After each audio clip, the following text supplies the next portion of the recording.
And we should be up and running. Let's make sure. It looks like we are up. Immediately, let's start this poll.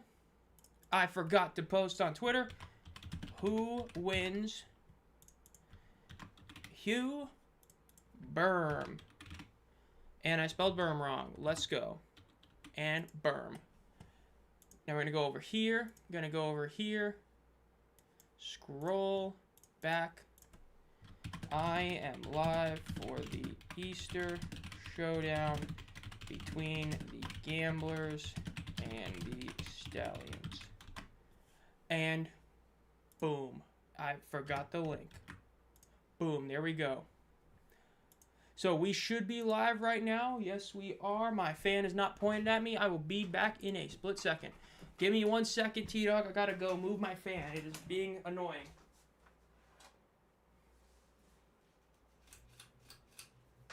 Okay. Hopefully it's not too distracting, but you're gonna have to deal with the fan in the background. Sup, T-Dog? Yep, definitely a bit early. Was able to start this. I was honestly a bit worried I wasn't gonna be able to start this. Doing some stuff. Obviously, today was Easter, so I did some stuff with family, and was able to get here in time. So, definitely a big W. Then we're gonna be able doing this one, which I will say, thank God the members voted this game. I was very worried they were gonna vote the Tuesday game. A sub 314.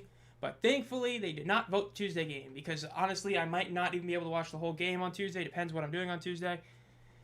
Should be able to watch at least most of it. I really want to, because that game should be a very good game, obviously, between the two best teams in the league, so we'll see. Sup, Marvin / Steven.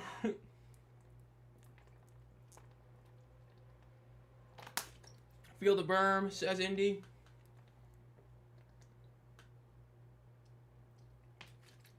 Nice, love to see that. Again, some nice sandwiches and stuff for Easter. Checking some extra stuff, make sure everything's set up right. Wow, UCLA beat South Carolina? I had no idea they were going to pull it off. It's almost like when I turned the game off, they were up by 20. What a game. What a game. In, like, the most hilarious way.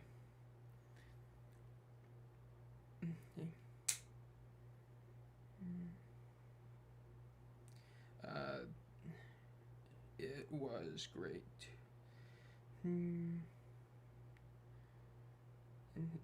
Just messaging somebody else for the Easter stuff. And boom. Sup, Adam? Nice to see you here too.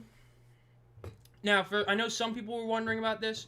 They did finally change it on the guides to officially show that the next thing on is the Gamblers versus Stallions. For those of you that don't know, they, on like multiple guides for literally the entire last 2 weeks, had not actually shown that they were doing this. That this was the game on next, but that's just typical NFL Network. The only sports network even less reliable than the UFL is, well, NFL Network, and they fixed it, so that's good that we have this going on. So, able to actually watch this game without any real issues, which you love to see. Though right now they're showing the #1 game of 2025, they said, being the 2025 NFC Championship game, so... Or no, they're showing the Week 16 game, never mind. Or not shocked at that, but yeah. Now, last night's game, that was a game. It was a... Orlando got the W. It was great to see Orlando getting the win at home, obviously. Louisville, man, their offense is still not great, right? I mean, they played both Chandler Rogers and Bean, and they really didn't look that much different between both of them. There was a ton of field goals in that game. It was definitely one of those that was a bit of a rougher watch. And as for Orlando, obviously their crowd looked pretty weak. But that stadium is just really good at keeping in noise, so it helps that crowd sound even louder than they really are. Because they're still a loud crowd. When you add in that type of stadium, it's great. Hopefully we see it boost because of the fact they are 2-0 now. So that should, in theory, help them. Because part of why the Orlando Guardians attendance was, fell off as hard as it was because how bad the team was. But hopefully it ends up getting better. And then obviously Friday nights was, as we talked about, incredible crowd that is not going to be that good next time because of how bad they lost. This game, I believe it is expected to technically be, like, the best attendance for Houston in a while, but obviously part of that is the fact that you have Ludacris. They had, like, a couple really big sales for this week, so we'll see how it ends up going, but, we won't find out about that till later, maybe even after the game.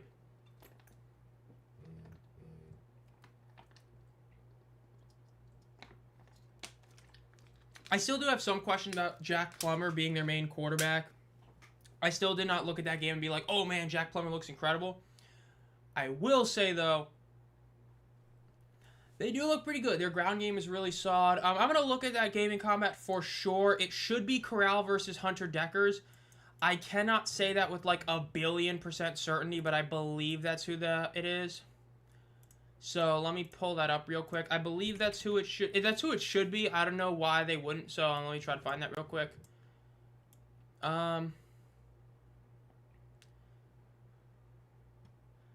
Let's see. Depth chart. Be classic if this wasn't posted on here. Because I know the injury reports came out yesterday. Okay, that's a W post. Somebody posted once in a lifetime between the Columbus Aviators run defense and the Louisville run offense. That's a great post. And they're showing that. That's not what I want. That's just the injury reports. I'm not seeing it on here, but I believe it should be Hunter Deckers versus Matt Corral. I'd be stunned if it's anything else. So that's who it should be for this game. Should be Hunter Deckers because he ended up playing better last week, but we'll see for sure. But that's who it should be. Let me see if I can find it on here. Gamblers depth chart. Top. March 26th. That's not the right one. Yep, it looks like Hunter Deckers is starting. Yep. Okay, per the depth chart it is. Okay, so Hunter Deckers is starting. That's not shocking. That's who should start. That's showing ludicrous with some of the Gamblers players. Yeah, I mean, my only question mark was the fact that he looked a lot better in the second half when the game was kind of over. Because even in the first half, he didn't really look that much different. But in the second half, when it was sort of garbage time, he did look a lot better. That's my only worry, is the fact that it took until the second half for him to really, like, look better. But, you know, that's just a bit of a nitpick, I guess you could say, but we'll see.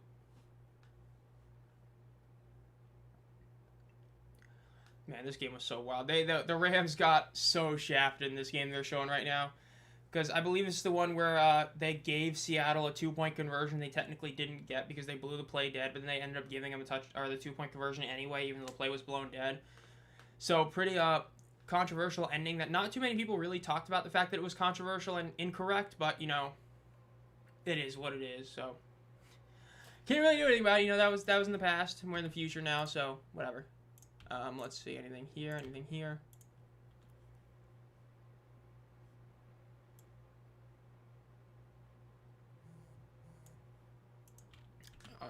Search this up.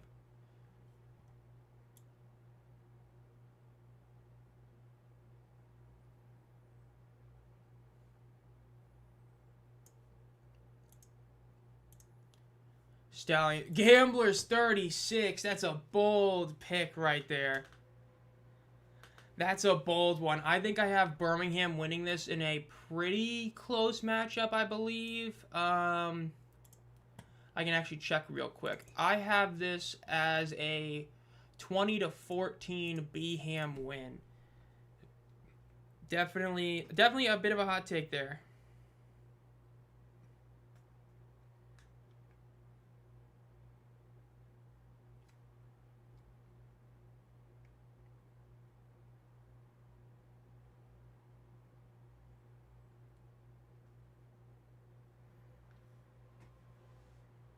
But yeah, I'm a bit shocked that 3-7.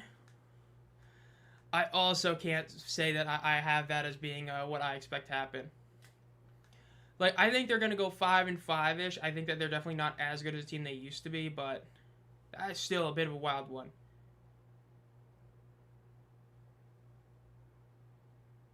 Let's see, should this open? Okay.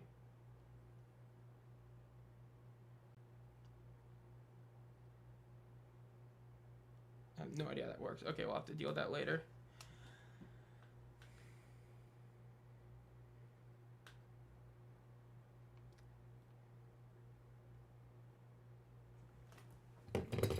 Let's see, because I think right now odds are still, yeah, they've still got 7.5.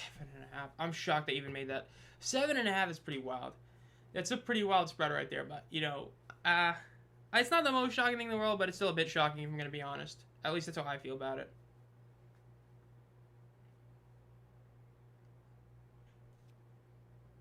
Okay, so just close that for now. There we go. Whatever you smoking on that, Houston Gamblers got exposed. I mean, they did. Technically, no. I will never view that a week 1 matchup is a team getting exposed ever. I think that is like the pinpoint definition of overreacting. It's like saying DC got exposed in week 1 because they lost pretty badly because that game should have been a bigger blowout, and I said, like, no. Do I think Houston's going to win this game? No, but I think the idea that it's going to be like a blowout is, I can't see that happening. Again, in terms of coaching, the Stallions still have one of the worst coaching staffs in the league. I think that is going to be the biggest thing that deters them in this game. Their talent is better than Houston, but I think coaching's going to be a part. I think it's going to be a close game because of that, but we'll see. Heading into this season, I picked DC to win it and repeat. Historically, in these spring leagues, it's usually like 2 to 3 teams dominate. That was the way in the OG USFL. That was the way it was in the 2010s UFL. That's the way it's been the last few years. It's usually just 2 teams or maybe 3 that dominate. So I think that it's still going to be DC. There really was nothing that I've seen to this point to tell me otherwise either. The fact of the matter is their biggest weakness is their offensive line, and they already have that being fixed with the fact that Yasir Durant is going to be back. So I still think it's DC. It's DC's title to lose. They, on paper, are still the best team in the league by a decent margin in my book. They just weren't ready for in week 1. They got kind of beat. The same way Birmingham got beat last year, so you never know. But we'll see. Well, in the 9-1 room, we got Yins in the background. Appreciate the stream as always. Enjoy the game. I hope nothing's going too bad with you, WV, right there. That's not what I don't like hearing that right there, but I hope everything goes well with you. But, again, great to have you here, even if it's for a little bit. DC didn't implode this week. They definitely didn't. I mean, it was a great game for them, even though the first half was really rough. That first half was it was a first half of all time. It was a bad first half. They made a lot of mistakes, and they still ended up winning by a wide margin. So, hey, got to give them credit for that one. BM 30, Houston 17. I don't even know if Houston put up 17. I know I have it being about 17. I don't know. There's a lot of points for them to put up, if I'm going to be honest. I guess maybe call me a bit of a hater there.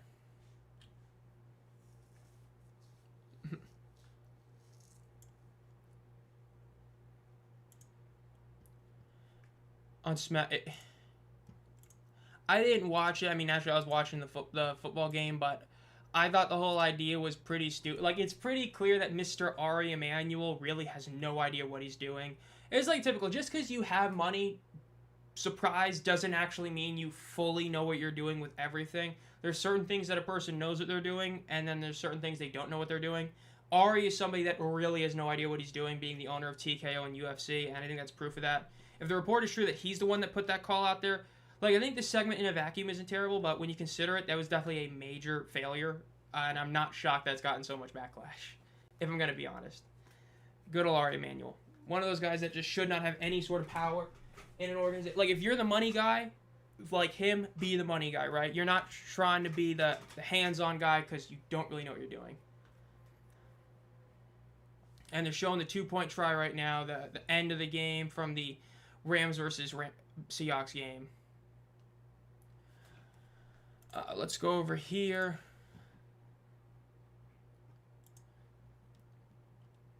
Gamblers versus... And there we go.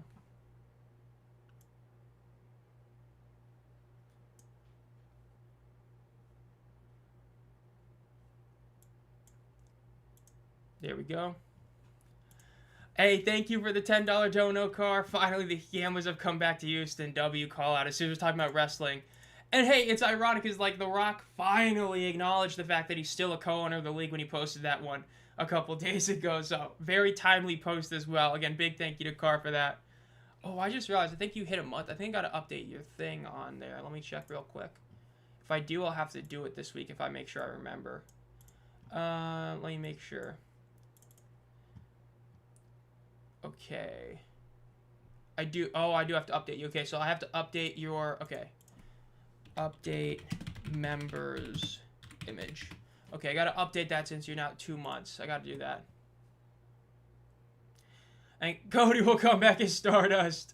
That would be so funny. That'd be so random. I mean, honestly, with how it's been going, I wouldn't be shocked. Like, that should not happen, but I wouldn't be shocked if they did that.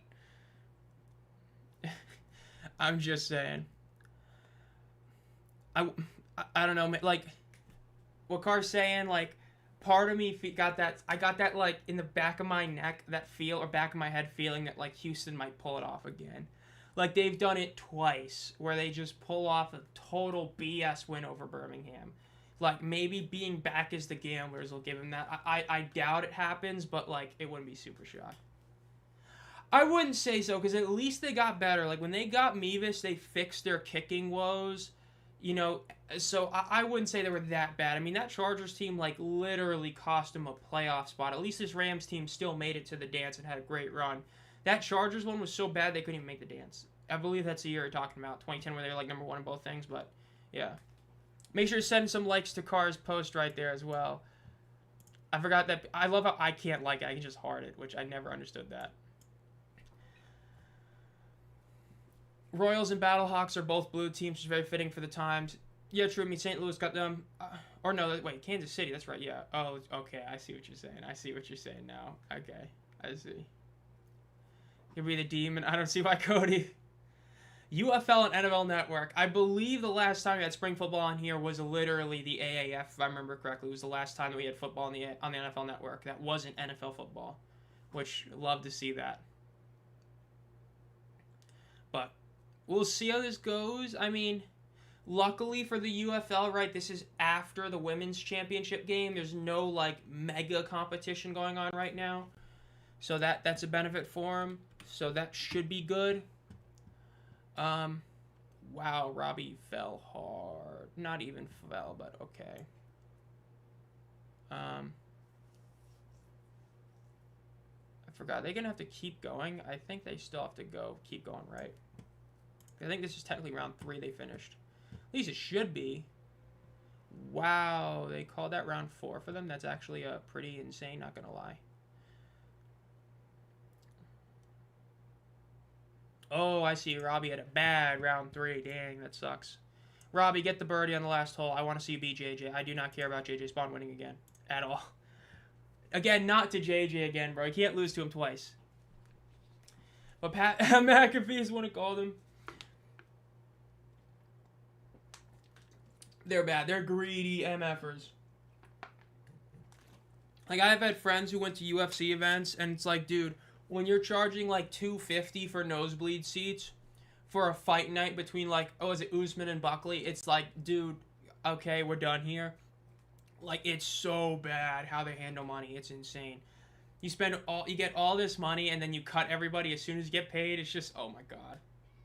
They don't know what they're doing. Hold up.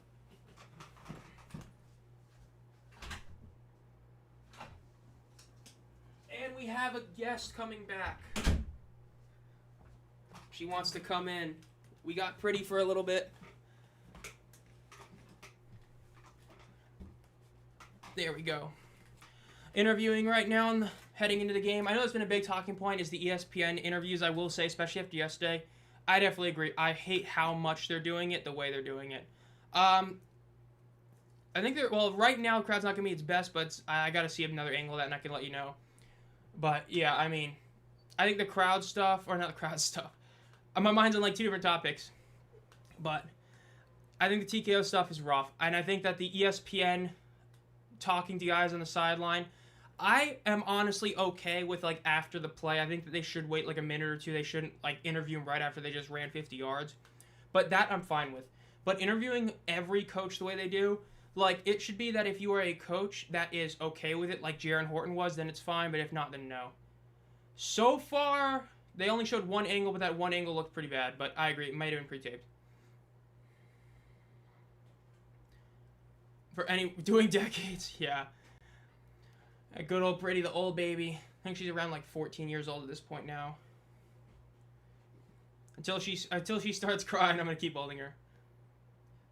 Remember, I mean, like, I agree. It's definitely a big thing. Like, oh, yeah, I mean, happy Easter, everybody. But it is true that I saw somebody else put it on, like, Reddit or something. But, like, you have NBA games going on between teams that are not really playoff teams, and they're still selling out. Like, to a point, I agree. But it's also, like, at some point, you know, you still got to have something. It's like, I've always said there are certain numbers that are inexcusable. Like, if it's bad weather, 2K is still inexcusable. If it's, you know, a holiday, 4K is still inexcusable. That's how I've always viewed it. Your attendance can go down and still be justified, but it can't be, like, pitifully low. That's unjustified, especially because this does have Ludacris. So, arguably the second biggest star that performed this cycle. So, yeah. Go Stallions. I wish they had WrestleMania 42 season pass like they did at 9. I just wish it wasn't in Vegas again. I love how they expected that Vegas was going to do well. Like, it's like I've always said with St. Louis, right? You can't go back to the title game in St. Louis because the people that already went to St. Louis once are not going to just go back next year. It's the same thing with Vegas. I don't know what they were thinking. They should have just gone to New Orleans. It doesn't look good for them. Yeah, it's looking pretty rough on TV right now. Again, hopefully it gets a bit better because I know that initial ticket looks looked pretty solid, but not right now. Giddy Up says, who dat? North Division, Aviators, Panthers, Battlehawks, Enforcers. I would love to see the Enforcers back. That's a team that should come back. Nelly and St. Lunatics. That was, yeah, so far that's the best halftime show for sure. I agree with that. Okay. You want to go down? Okay. Go venture in the room. And she has ventured. And we're seeing some best bets of the day right now. Gotta love it. I love seeing all of this every single time running an ESPN game. Shame. Almost biggest shame is that we never got the number for the Texas game because of how whack that whole thing is.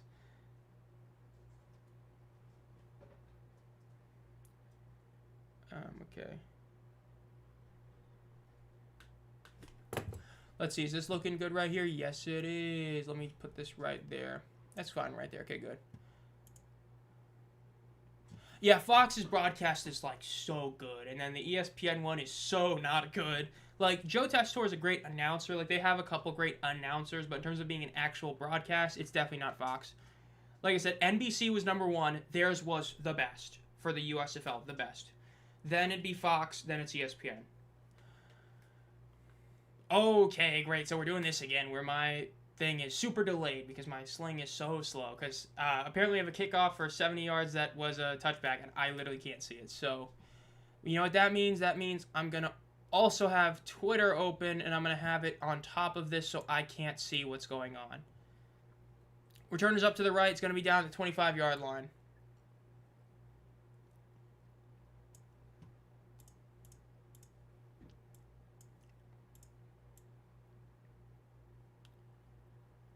Let's see.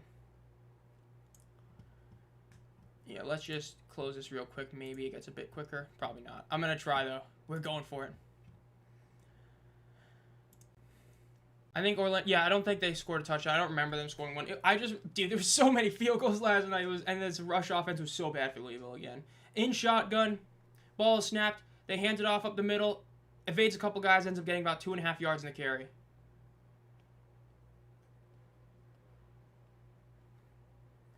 But, yeah, that game last night, it was a game. It was a game of all time. A ton of field goals, but, hey, we almost saw another 60-yarder. One would have been good, but it was close. So, you know, we'll take that.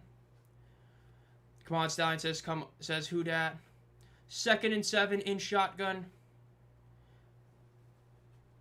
Ball is snapped. Fake the handoff. Quick throw to the right. It is caught to the 40. Keeps going and is down at about the 43-yard line right there for the Houston Gamblers. Of course, the debut of their home unis. I will say part of the Houston uniforms look a bit worse in person, and a part of them looks really, really good. I think the base color actually doesn't look as black as it should be, but the actual nameplates, the numbers look incredible. At least that's what I said. At least looking at them now they're on TV, I think the jerseys should have been darker, but the numbers, the nameplates, the little H chips still look so good. Like, even with those jerseys not being as deep a black as I thought they were, they're still so good. Those are so good home unis. 14 minutes left in the first quarter. In shotgun. 2 receivers on both sides of the ball. Running back 2. Deckers is left in the backfield with him. Birmingham showing forward when the ball is snapped. Handed off. And it's going to be cut up the middle for about 6.5 yards on the carry. Going to be about 2nd and 3, 2nd and 4 right there for the Stallions. I mean, for the Gamblers.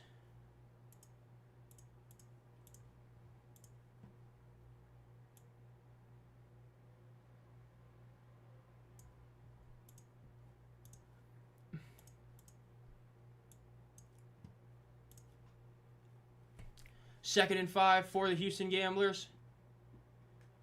In shotgun, 2 receivers on both sides of the ball. Motioning one from the right to the left. They pitch it up to him, and it's going to be end around to the first down marker, just barely. Looks like they're going to just barely give him the first down marker on that. Yeah, I mean, it's like that joke post on Reddit was saying the Columbus rush defense against the Louisville rush offense is going to be one of the all-time greatest matchups in literal football history. Because at least through 2 games, both those units look so bad. Like, I'm debating on doing the secondary topic, already doing the biggest weakness of each team, and you could bet that's the one I'm going to be talking about for both those teams. Because those rushing attacks and rushing defenses are so bad for those 2 teams. In shotgun, 2 receivers to the right.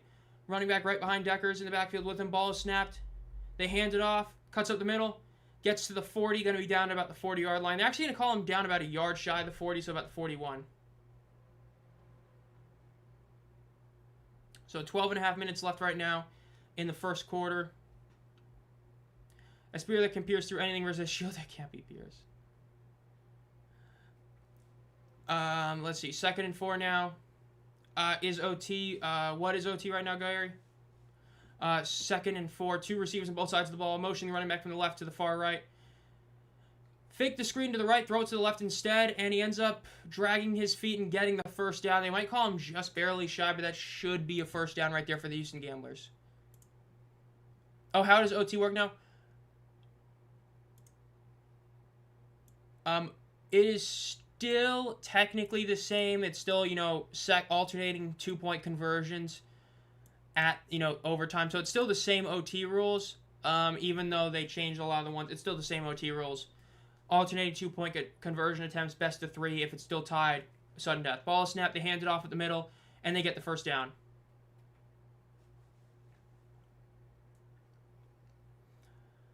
Last time I checked, 85 tickets listening for this game. I would hope so too, but so far, I don't know. They might be only showing the one side of this stadium, but so far I didn't look too good. In shotgun, 3 receivers to the right, 1 to the left. Ooh, that's a free play possibly. No flag. Deckers rolls out to the right. There is a flag. This should be a free play. Deckers throws. It is caught for a first down, and he keeps going. That will be a 14-yard reception if that stands, which it should. I would assume that flag wasn't for holding, that there was a chance that it was in the backfield, but we'll see. No problem, Gary. Some of the rules they changed, they didn't really announce it. Like the Super Challenge change, they really didn't announce it that much, but the 2-point conversion is still the OT ones there.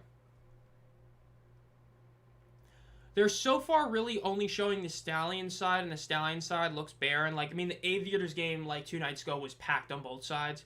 This one ain't. But I got to see the Houston side, and then I can let you know. Because in theory, it was supposed to be a few thousand, more than a few. Rush up the middle for about 3 yards, keeps going, and it's about down to about 3.5. Houston, Orlando.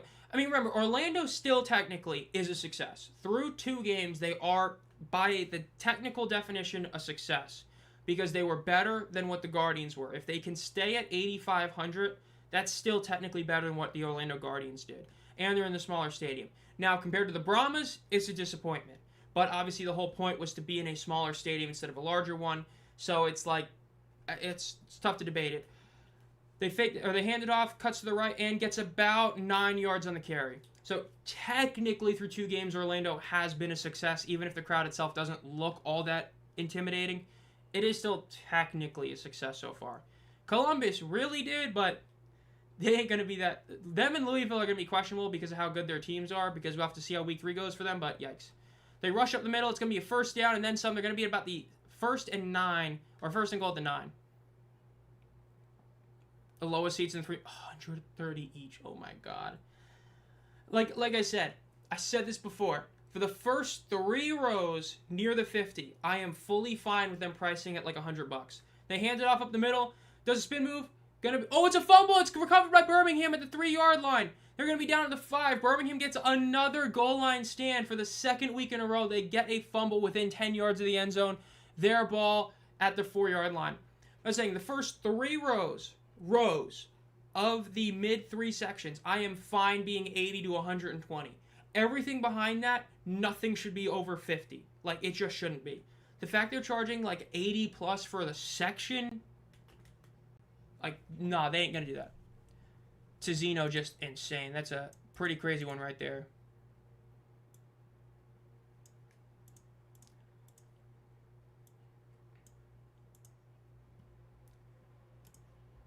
Man, not looking good for Robbie right now. Houston is ass. It doesn't matter what they have. Yeah, that is a rough, because that was a good drive. That was a really good drive so far. And just, again, Birmingham getting another great fumble near the end zone. And that's just really rough for Houston. Now, granted, if you're Houston, if you can get the ball back, force them to punt it, you'll get the ball back probably around the 40, maybe the 50, if it's a really good punt. But you have to stop them. Yeah, like, they need to price it like minor league hockey. That's the way I view it. Minor league hockey does, like, seats at the glass and right near the glass are, like, legit, like, a bit expensive because they are the best seats in the house. But the seats above them, like, you can get middle of the ice, like, row 7 for, like, an ECHL or, like, I don't know if the CHL is that cheap, but, like, you know, an ECHL, maybe an AHL for, like, less than $50 each. That's how much it should be for the UFL. Especially if the entire point is to get butts in seats. Don't focus on the bottom line when it comes to attendance. Focus on getting people in the stadium so it looks good on TV. I don't know why you're charging $85 for, like, row 25.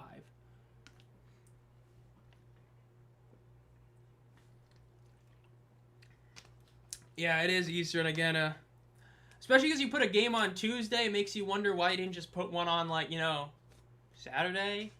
I don't know, but hey.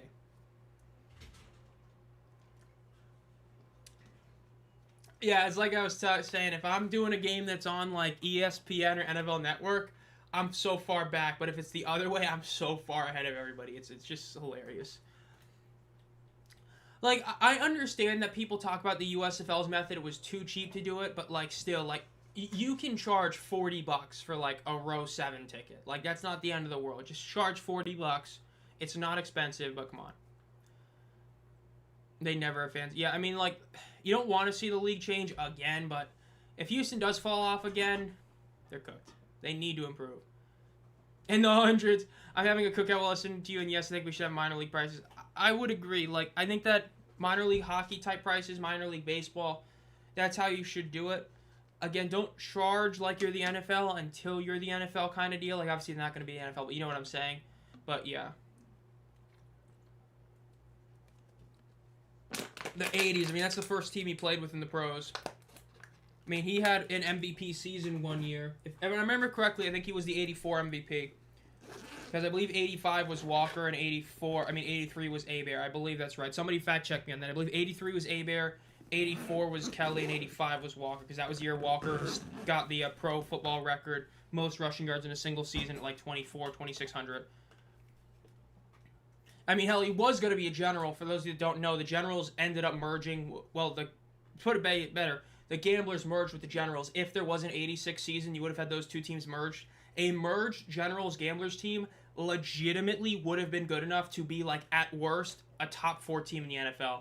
Because that Gamblers team had a great skill position group, and obviously Jim Kelly, and you had some really great players in the Generals. Like, that offense with Jim Kelly, Herschel Walker, the receivers, oh my god, that would have been such a good team.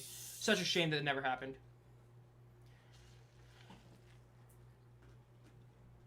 God, dude, why is it that every time I have a drink, it just explodes on me like that? Come on, man.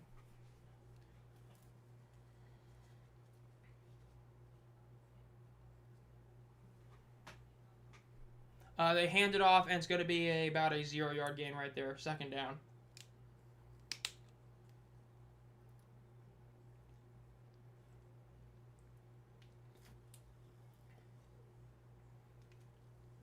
They seem to sell a lot of them.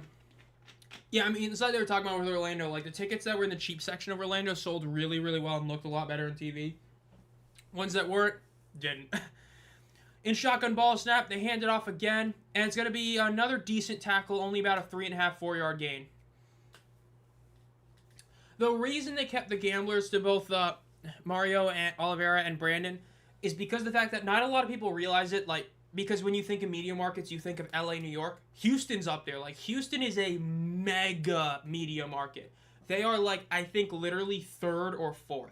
So, in theory, if you can even get a teeny little percentage of people in that city to care about the team, it's huge. And that helps with TV ratings especially. Ball snap, they fake the handoff. Corral looks to the middle of the field. He throws. It is caught at beautiful throw, and it's caught about the 25-yard line. Dude gets literal suplexed down onto the ground. Great play by Birmingham. So that was the thing in theory, right? In theory, if you can get some more goodwill back, you're in such a mega media market. Because the one thing you got to remember with the TV ratings, the fact they are going to take a hit to some degree, is because, like, Michigan, big media market. Even if you have, like, a 0.7 rating or a 1.2 rating, for that type of market is a huge number. So, like, when you have a team in Houston, even getting, like, a 0.4 is better than, like, a 2.0 in Birmingham. Ball is snapped, they quick throw to the left, up to the 20, up to the 30, up to the 35, and he's going to be down about the 37-yard line. So that was the idea. And then go to the soccer stadium to where if you have low attendance, because, again, if you have like 7,000 in attendance here, it looks better than 7K at where you were, TDECU. That was the reasoning to that. Whereas with Memphis had both the really bad attendance that was somehow even worse than Houston, and the fact that they just aren't a great media market in terms of size. That's why they got moved. And obviously Fred Smith passing away really hurt them as well. He was the main reason they were still there. But Houston at least has the fact that you have such a big market. But yeah. I don't see Austin. I think that if they end up going to like a smaller stadium, like somewhere around San Antonio, I think that's more likely personally. But Austin, I just personally don't see it. But at this point, I wouldn't be too shocked. In shotgun, they're in 5 wide. 3 receivers to the right, 2 to the left. Ball is snapped, looks to the right side of the field. Looks to the middle of the field, rolling up in the pocket, getting pressured. He's going to run for it, gets to the 40, cuts to the right. He's down. It's about an 8.5-yard gain, but there is a flag. We'll have to see what the flag is. Holding on the defense, so it's going to be a first down and then some. Yep.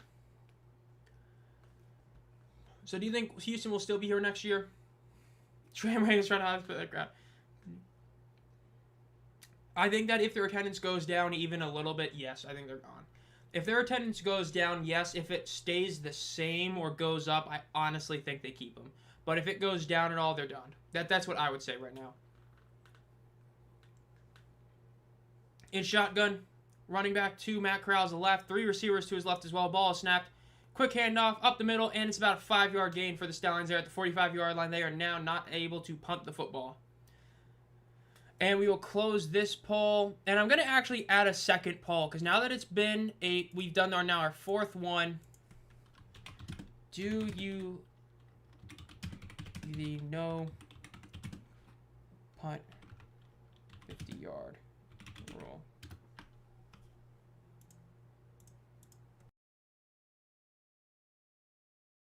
Ball, they fake the handoff, rolls out to his left, throws it deep to the left. It's going to be caught at the 25-yard line. Great play by Birmingham right there. And let's put this one out there. Do you guys like the no punt rule? This is the no punt at the 50-yard line. Do you like it? Do you not like it? Or do you kind of just not care about it? So, indifferent is if you really don't care either way. Let me know what your thoughts are. Because honestly, to me, I'm probably in the indifferent. I don't like it. I don't hate it. It's not like the 1 foot in bound, which I don't really like. It's not like, you know, the 4-point field goal, which I like. This one I'm just kind of okay with. So let me know your thoughts on it. In shotgun, ball is snapped. They fake the handoff. Quick throw out to the right. It is caught up to the 20-yard line. Down at the 20-yard line. Why they not go to New Orleans? New Orleans, I don't know. I think they're waiting to see if the Shrine gets finished, and that's a maybe because that's where they should go. Like, for sure, they need to go there. Like, they should go there before even Boise, and, like, that's where they should go, but we'll see about that. Very XFL, like, New Orleans, most likely an expansion team. Yeah, they should bring him back. What's going on with Boise? In theory, Boise is going to be one of the teams brought back in the next 2 cycles because they were, like, depending on who you asked, they were either confirmed or nearly confirmed. Ball is snapped, they hand it off, rushed up the middle. Decent defense by Houston. Could have taken it down earlier, but he ends up getting about 2 yards. So I would imagine Boise is almost a guarantee within the next, like, couple of years, but we'll see. I would think if the game was playing Shelly, she would make the stadium look for fuller. I mean, you got to remember, even last year, like, they were getting, like, in-person attendance less than 4K every week. So even, like, less than 4K in a soccer stadium is still not going to look all that great. Is it going to look better? Yes. But, like, you still got to have some people there. You know what I mean? They should move it to the 30, 40-yard line. Ball is snapped. They pitch it back to the left. Rush up to the left. And it's going to be taken down about a yard short. They're going to have to debate about kicking this or going for it. 20, yeah, Panthers still could. I mean, it pretty much from everything I understand, if Inter and Co. If the stadium is done, right, they're going to bring back the Panthers, and most likely Mike Nolan is the head coach. From everything we understand, he wanted to keep coaching. The league basically told him, hey, no. And I think the reason for that is they want him to come back for the Panthers if they bring him back. So I think the idea is to hope that the stadium gets finished by 2028, bring him back as the head coach, and have the Panthers again. In shotgun, 4th and 1. 3 receivers to the left, 1 to the right. They're going to go for a ball snap. They fake the handoff. Quick throw to the right. It is incomplete. It's a turnover on downs.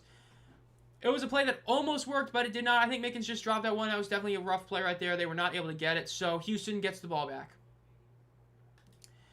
I think that's part of it. He didn't like the Boise deal. I think part of that was the whole Birmingham narrative and all that. I think those are both the two main reasons for that for sure.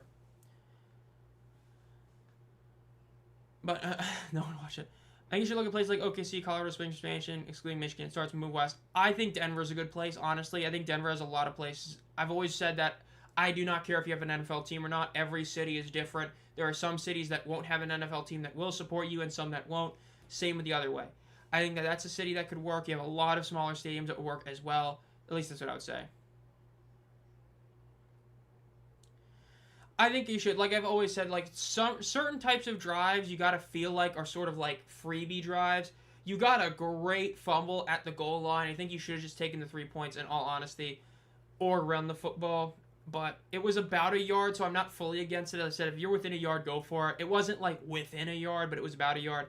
I'm not fully against it, but like would I have taken the points? Yes, but I'm a guy who does like taking the points because I've seen so many times where teams in the NFL, college will literally lose games because they didn't take field goals earlier in the game because it's only 3 points and they end up losing by 2 or they end up being down 5 and they can't kick a field goal, and that's what ends up hurting them. Here's the thing, I've actually seen about actually selling tickets. I mean, hopefully it's good. We're hoping that the mix of the season tickets that they had initially, because I believe it was about like 2,000 to 3,000 there, so that's guaranteed 2,000 to 3,000. The fact you have a great home opener, and the fact the team is still decent, we'll hope. Let's see how the poll is going. So far, the poll is actually very positive. So far, we got a 59% vote for yes, you like the no punt within the 50-yard rule, and only 21% of people don't like the rule. So that's a pretty good one so far. Again, if you haven't voted on that, make sure to vote on that. Again, do you like, dislike, or not really care about the 50-yard rule where you cannot punt once you cross the 50? Unless you're within 2 minutes of half. Yeah. Pittsburgh, I honest to God, feels more likely for the sole reason that they have a stadium that is being built. Because there's another Highmark stadium. Like I know when you think of Highmark, think of Buffalo. There's another one in Pittsburgh that is getting renovated. And I believe the renovation is expected to make it up to 15,000. And correct me if I'm wrong, but I believe it's a USL team. Meaning that if the UFL was in that stadium, much like the Aviators in Historic Crew, they would be the big dog. They would be the main team. Even though it's, meant for the USL team, the UFL is bigger than that. So they would be the main dog in that stadium. So I think they have a realistic shot of coming back because of that. The fact that when they were in Canton, the Maulers still got some form of a crowd despite not being from Canton. Especially when you consider the fact that there were arguably some games in that hub that did better than Memphis and Houston games. Just saying, maybe. It would be sick if the Stallions can get a good number like that. I mean, really, they just got to get over 10K the whole season. That's how I view it. They need 10K every single game plus. That's like to me the most important thing is consistency, right? What the Renegades did last year, I like better than what they did the year prior. I would rather have a consistent number that's not overly impressive or overly bad than an incredible number and then multiple bad ones like in 2024 where the Renegades had like a 15K number, dipped to 75, another 75, and 85, then like back to 75. Versus last year where it was just 95, 95, 95, 95, and it was just solid the whole year. Which team will come back? We don't know Michigan will be back. Probably once you can get a good stadium deal on, smaller stadiums, and probably would want the bigger markets, but that's just what I would feel like. In shotgun, 3 receivers to the left, 1 to the right. Running back is 2 Deckers is left. Houston has the ball now at the 17-yard line of their own territory. Looks to the left side of the field. Rolling up in the pocket. He gets touched, but he keeps going, and he slides down. Pretty weird slide right there. About a 5.5-yard gain so far. Again, so far, Deckers is looking pretty good. It's only been about a drive and 1 play, but looking decent so far. We'll see what they do here. Only 3.5 minutes left in the first quarter. TV ratings on 10. Yeah, I mean, the Stallions have a really good TV rating in terms of pure number, but you got to remember they are lower markets, so, like, that's what I was talking about with Houston. That them getting a 2.0 is actually, like, worse than a 0.4 for Houston, which is weird, but that's how you got to view it. They pitch it off to the right. Keeps going and does a spin move. Stays on his feet. Keeps going. Another spin move. Gets out of balance for a first down and about 3 yards extra. Nice. Bring back the showboats. At this point, why not? Why not, honestly? If Columbia, Missouri... we got to bring back the Sea Dragons. Or not the Sea Dragons. Like I said, we got to bring back the Dragons. The OG Dragons logo. That was the best.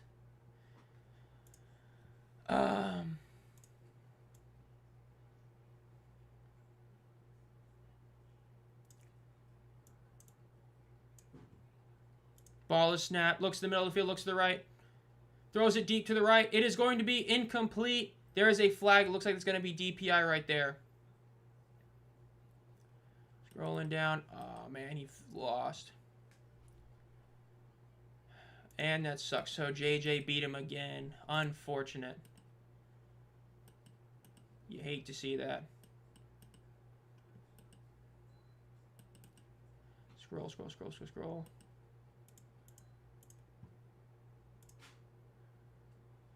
Go back up there. Nice. Rapoli was really grumpy about the team. Yeah, I mean, like, respectfully to Rapoli, you've known for years, and the NFL has proven, preseason matters. In shotgun, 2 receivers on both sides of the ball. Ball is snapped. Fake the handoff. Look to the right side of the field. Throws. It is Ooh!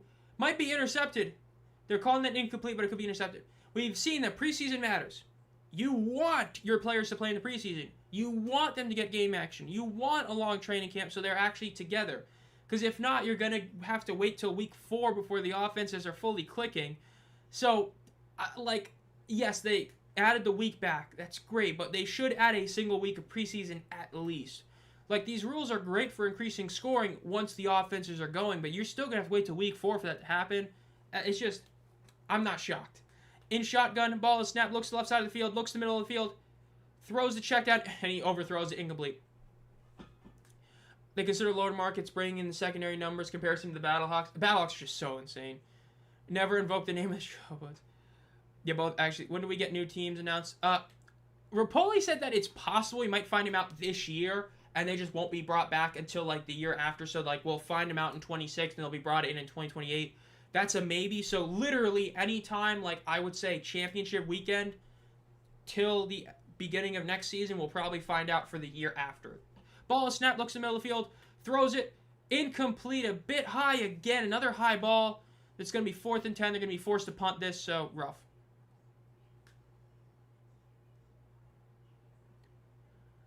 I stay loyal to the boats even at 2-8. I have it the money he spent, Jesse. The bottom line is he spent a lot of money he really didn't have to. Going to Intern Co. Remember, they have at least 1 free year at Camping World because they paid in advance. So at least 1 free year, he spent the money to go to the new place, right? They decided to not bring back their previous trademarks and instead get new ones. So they spent a lot of extra money they didn't have to, the halftime performances. So I do like that. Now, was he pretty bad on Twitter for a little while? Yes. But I still think overall he has been very solid. There just are some things that I think were bad, but he's getting better at. And now that he's being more involved truly, I think he's an overall positive. It's just a matter of, can it continue working? Can we keep seeing TV ratings go up? Can we keep seeing attendance at least not be terrible? We'll have to see. What would help the Stallions if they played on good days? A good old Mother's Day, it's such a classic. They should have the championship in Audi. Yes, I think Audi should get it. I wouldn't be stunned if it's Louisville, but I think Audi should get it for sure. I'm sure 10 years time, I would hope so. I mean, naturally, we got to hope that we can last that long. I mean, again, the AFL lasted forever, but the UFL being out of the league, you got to hope it does. We'll have to wait and see about that.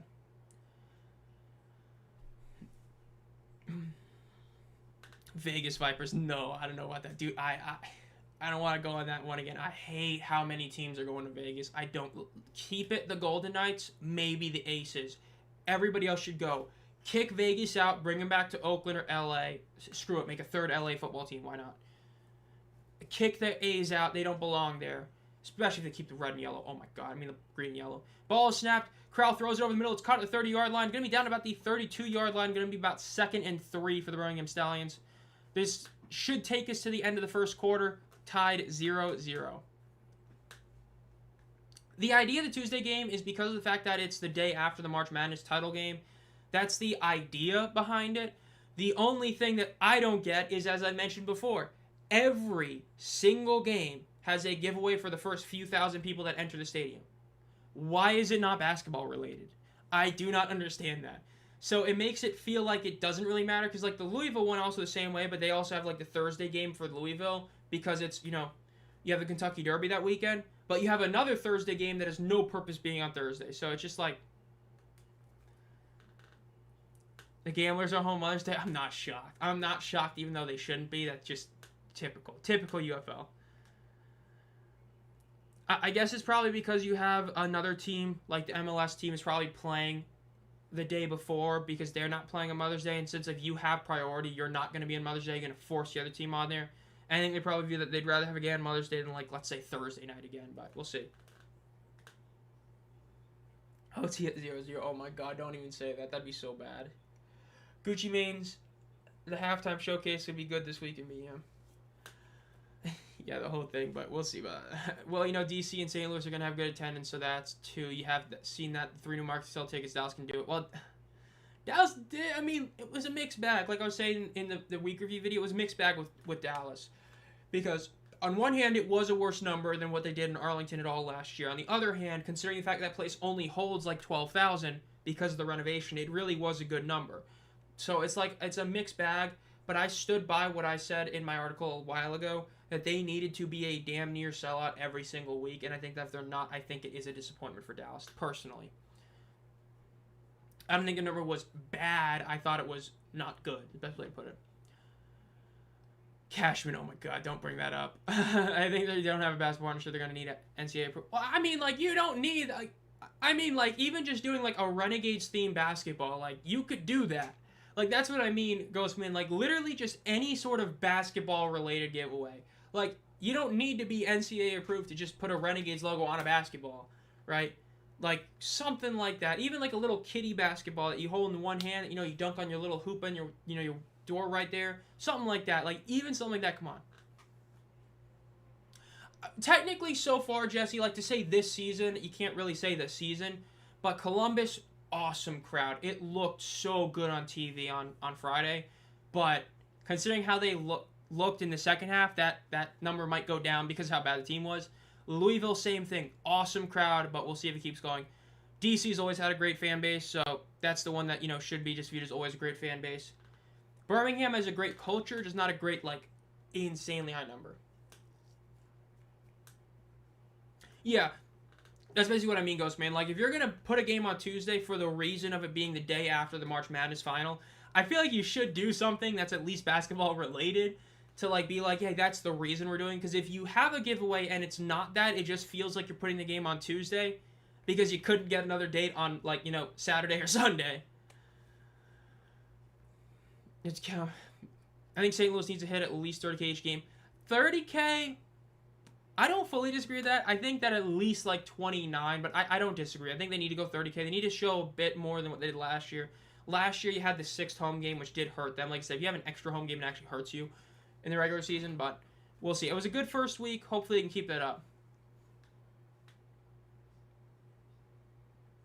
Showing head coach, and GM. Who's the GM of the Stallions, I guess? That's what I want to know now, because every team is supposed to be their head coach and GM. First game in the UFL scoreless after first quarter. I love how they're showing that, so if you're casual viewer, oh my god, it's low scoring. Most games weren't 3-0 or 6-3. I love that. 2nd and 3. First play of the second quarter. Birmingham is at their 32-yard line. 2 receivers on both sides of the ball, running back to the right of Corral. Ball is snapped, looks to the left side of the field, throws it, is going to be caught for the first down at about the 37-38 yard line. Until Springfield City can pull off the numbers of St. Louis, championship should be played here. I just can't, because again, St. Louis has proven in back-to-back years that, the city does not support the UFL, they support the Battlehawks, which, the support for the Battlehawks, you love it, but supporting the league, they've proven 2 years that they don't, because the 2024 number, literally less than 50% of that number actually showed up. I was there, it was less than 15K were in attendance, and last year it was way less than 10K. Ball is snapped, they hand it off to the right, about a 4-yard gain, and the reason is, like I said with WrestleMania WrestleMania is, whether or not you like wrestling, it is one of the biggest events in sporting or sports history, like every year.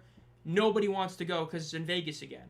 So, like, it should be changed every year, or it should be in a place that has a lot to do, like Canton, like DC.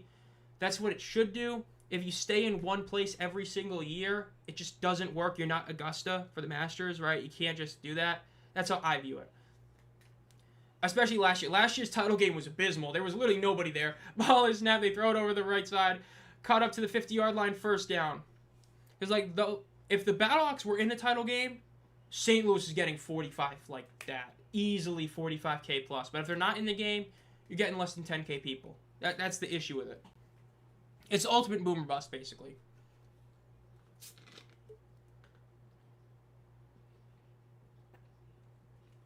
Yeah, because they announced WrestleMania was going to go to New Orleans.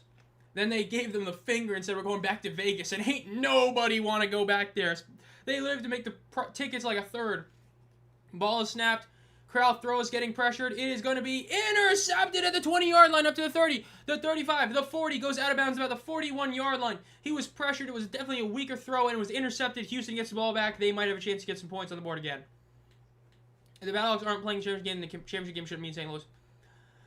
Yeah, I went that 2024 one. That was it was a fun time for me, but like I said, the fact that I was like fourth row at 50-yard line, and there was over 30 seats in front of me open, that was when I was like, yikes. Like, ain't nobody here. All right, teams either left town or aren't even from St. Louis. I agree. Like, the Battlehawks are such a great team for St. Louis. It's not just because, oh, well, the Rams left. Because that's years ago, right? At this point, that doesn't really matter. The Rams have been gone so long, they're not supporting the Battlehawks to hate on Kroenke. They're supporting the Battlehawks because they love the Battlehawks, and that's what I love to see. That's the best part about it. Ball is snapped. Quick throw by Deckers. It is another high pass. That's at least the third truly, like, high pass I've seen from Deckers. And none of them have been really short passes. Showing the Houston side of the crowd. It's better. Still not good. Oof. What an arm punt. Now the home of the A's. Dude, I still can't believe it. A's going to Vegas. Like, dude. The Moneyball team is going to Vegas. That is sacrilege. Ball is snapped. They hand it off to the left. It's going to be up for about 5 yards. Keeps going. And still down about 5 yards. I might give him a 6 yard. Yep, they're calling about a 6 yard gain right now. Going to be about 3rd and 4. 2 weeks before. Final St. Louis is a team we in Missouri's Holcomb shoot. Love to see that. Who Dat for life, Chris. Thank you for the $2 donation. Make sure y'all like that post. Thank you for that. Gotta love the Stallion shirt section. Yeah, I mean, the shirtless section, man, I love that section. If I go to a Birmingham game, I probably won't do it, but I would definitely love to see it. They throw it over the right side. It is caught for a first down. Like, dude, I still remember, because I'm pretty sure we streamed that game, didn't we? Like, I know, nope, I know you remember. I think we streamed that game when that was born against the DC Defenders. That was such a wild game, because that was the whole rain game, and then everybody left, but you had that one section at the end zone. Oh my god, it was a great game. Again, thank you for the $2 dono, who dat. Ball is snapped, they run up the middle, and it's about a 1 yard gain. Lil Kim, thank you for the $2 dono, another shirtless one. I gotta love it, dude. That was such a fun one. I'm 95% sure we streamed that game, the first shirtless section game. That was a great one. That was such a fun stream. The first one that year, best offense in the league, that was a bit better, but that was a great game. Ball is snapped. It's an offsides free play. It's about a 4 yard gain. Still going about a 6 yard gain. Again, thank you, Houdat and Lil Cam, for the $2 donos. In the rain, that was such a great game. Missing high means you're throwing off your back foot. Does everyone agree that, hey, dude, the UFL, man, there's some changes I'd like to make. Give me $1 billion, I will fix this league. But I just need a small loan of $1 billion. Like, oh man, dude, there's some things with the UFL that, like, especially now that I've been in the more media aspect sides, like, dude, there's some things that are just, like, so whack, but hopefully they get it all fixed up. Dude, I will say, Birmingham does legitimately hit, like, 15,000 for this first game. Dude, that shirtless pyramid section better be huge. It better rival the DC Defenders Beer Snake section. That would be awesome. That would be cinema. Have a whole section, whole end zone like that. Oh, my God. In shotgun, ball is snapped. They hand it off. Cuts to the right. First down up to the 35 and down about the 34-yard line. The best offense in the league. Good old week 3 Renegades versus Roughnecks at 24. Oh my god. It would be cool if Battlehawks. It would be so funny if the Battlehawks got it done when they're not in St. Louis. That's what I think would be the best. That'd be so funny. And the attendance is still pretty good. Chiefs downfall. Battlehawks uprising. 1st and 10 in shotgun. Ball is snapped. They fake the handoff. Deckers looks to the right, looks to the middle of the field, rolling back, throws it. It's a catch for about 3-yard gain. Sup, Trevor? Happy Easter. Yes, happy Easter to you and everyone else in chat who joined since the last time I said that. Again, awkward that we're having this, and gotta love that we're having a ludicrous performance at halftime on the Easter game. Just kind of funny, for being honest, but we'll see how it goes. Tampa Bay Bandits. Good old Todd Haley, and then, of course, you have the OG ones.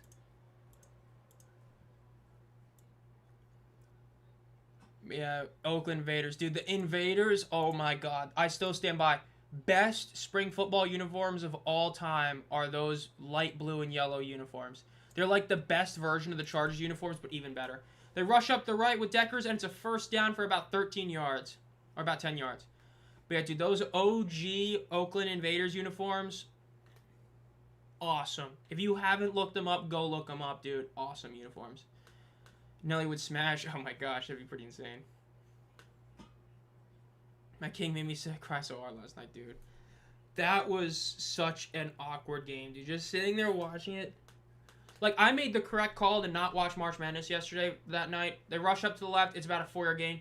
Like, I put a comment, I think it was under Mole's post, might have been somebody else's, where I said that the only team that had 0 shot of winning the national championship was Arizona. Thank God, because, man, my Illinois take in 2nd and 6 did not age well, but that aged like fine wine. Dude, Arizona looked like they were in the completely wrong league. They looked even worse than like South Carolina did today in the women's side. Arizona got their asses handed to them. I'm so glad I called that. Made up for my Illinois pick. But, yeah. But the game last night that I chose to watch, the King Storm, was a great game, but a wild game.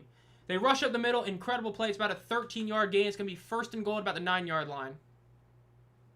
Dude, they strip the ball again. Oh, my God. Don't even say that, dude. They do that again. Oh, man. That'd be so bad.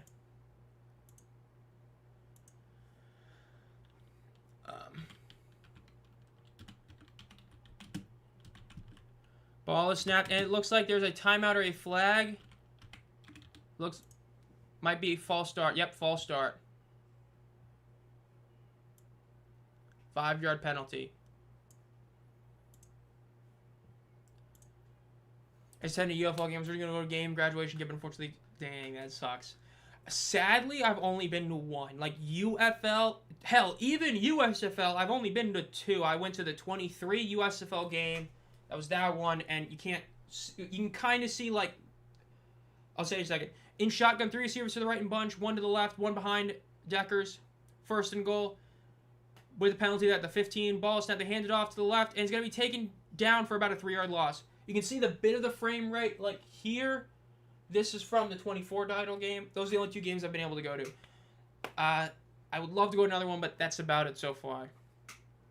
Yeah, I mean, wish there was a team close to me. Where the Brahmas. Stallions' game plan is as if they're playing these guys again in the playoffs next week. Dude, that's a... I mean, hey, the Kings are literally playing the Storm next week because the genius scheduling, so gotta love that. Ball is snapped. Deckers looks to the middle of the field, looks to the left, calling for some stuff, evades the pressure. He's rolling up, throw the ball away, dude. And he does throw it away. That was almost really bad right there. Stallions versus Battlehawk Championship, Destiny versus that would be a wild one. My initial guess, I think, was 20-14 was my initial score prediction, which is looks like I may have swung to the fences here. I don't know if we're going to get 34 points in this game. That's a lot of points for these 2 teams right now. We got 6.5 minutes left in the second quarter, and we got 0-0. Houston might score here. They're going to kick a field goal in theory, but let's see.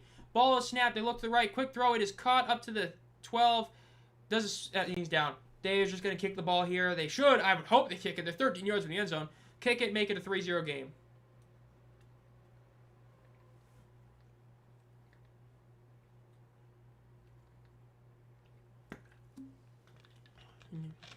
Birmingham Stallions would be my closest UFL team. I think they're, for me, like, third, I want to say. Like, I think that they seem farther than they are for me, but they're still, like, it's going to take a long time, but at least that's, I think, for me. 32-yard attempt. 6 minutes left in the half. 4th and goal. Kick is up, and it is a beauty. It is a good field goal. It is 3-0. Houston has the lead. I think I might have mentioned... Oh, I almost read the same one. We have points. I hope to see the return of the Brahmas and Maulers. Do you think they removed the conferences? I felt they should have kept them. Here's the thing. If they don't bring back conferences...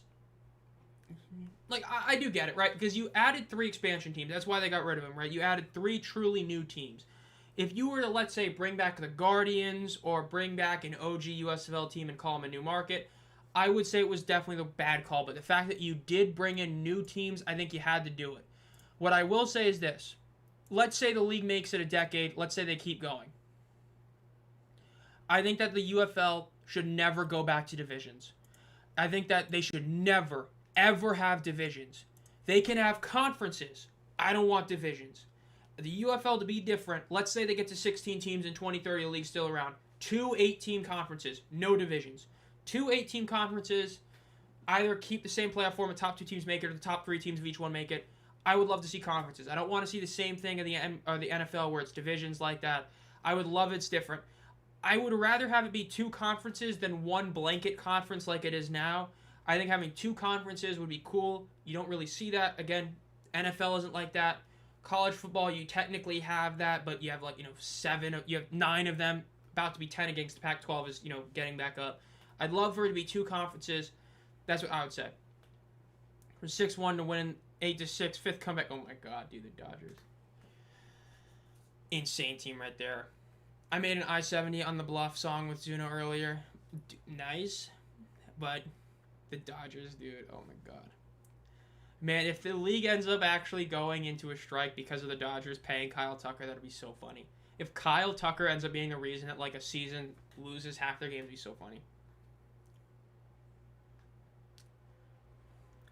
Like, for this specific season, I could get it, but I do agree that if they go up to 12 teams or something and then they don't bring back conferences, at that point, I'd say it's a bit wonky.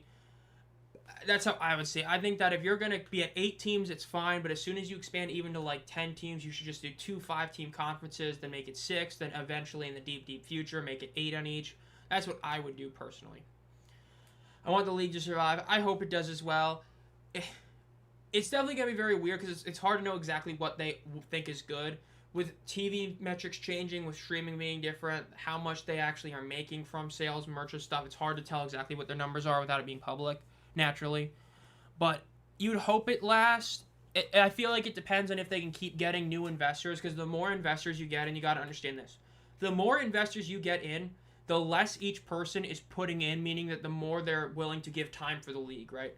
The one thing I said about Rapoli joining that is better than getting, like, 1/2 owner is if you were to bring in owners like the MLS where they own 49% of the team and you own 51%, you're really only gaining about, like, 0.6%, or not 0.6, but 6% of the league is being sold. If Mike Rapoli came in and estimated, I think it was like 15%, that's a huge amount. So that's less money that everybody else is having to pay out. So if you're able to get another owner or an owner for a team here and there, it'll help out a lot, but we'll have to wait and see about that. Hey. Dude, I want fans to be there. I would love fans to be there too. Hey. I mean, hey, will this league collapse? At some point, guaranteed. It might be 3 years, it might be 100 years. Nothing lasts forever, but I do hope it lasts for a while. It's nice to have spring football. It would suck without it. I think a lot of people that actually enjoy football legitimately are going to hate it if it's gone, but we'll have to see. We ain't never getting those jerseys, dude. Those jerseys are like the 2023 XFL, dude. We ain't never getting those jerseys. I don't know what the deal is. It's so bad. But, yeah, it's rough. But remember, if you're a Defenders fan, if you're a Battlehawks fan, if you're a Renegades fan, you can just go to the collectible exchange, go buy the 2020 jerseys that are team-issued, pay like $75, and you get a game-issued, team-issued jersey. That's where it's really at right there. When you see it. But, yeah, I'm thinking about getting one of those because, like, I mean, team issued jersey, it's really high quality jersey for like $75, man, I might cop one of those. I'm just saying. I might. Or I can get a game issued one for a player for like $30 more. Again, might, I don't know.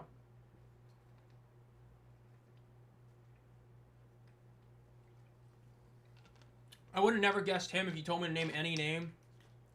Will he be? Still a wait and see. He's done some good stuff for us, but we got to wait and see for that. It's also a matter of is he going to keep doing this as well.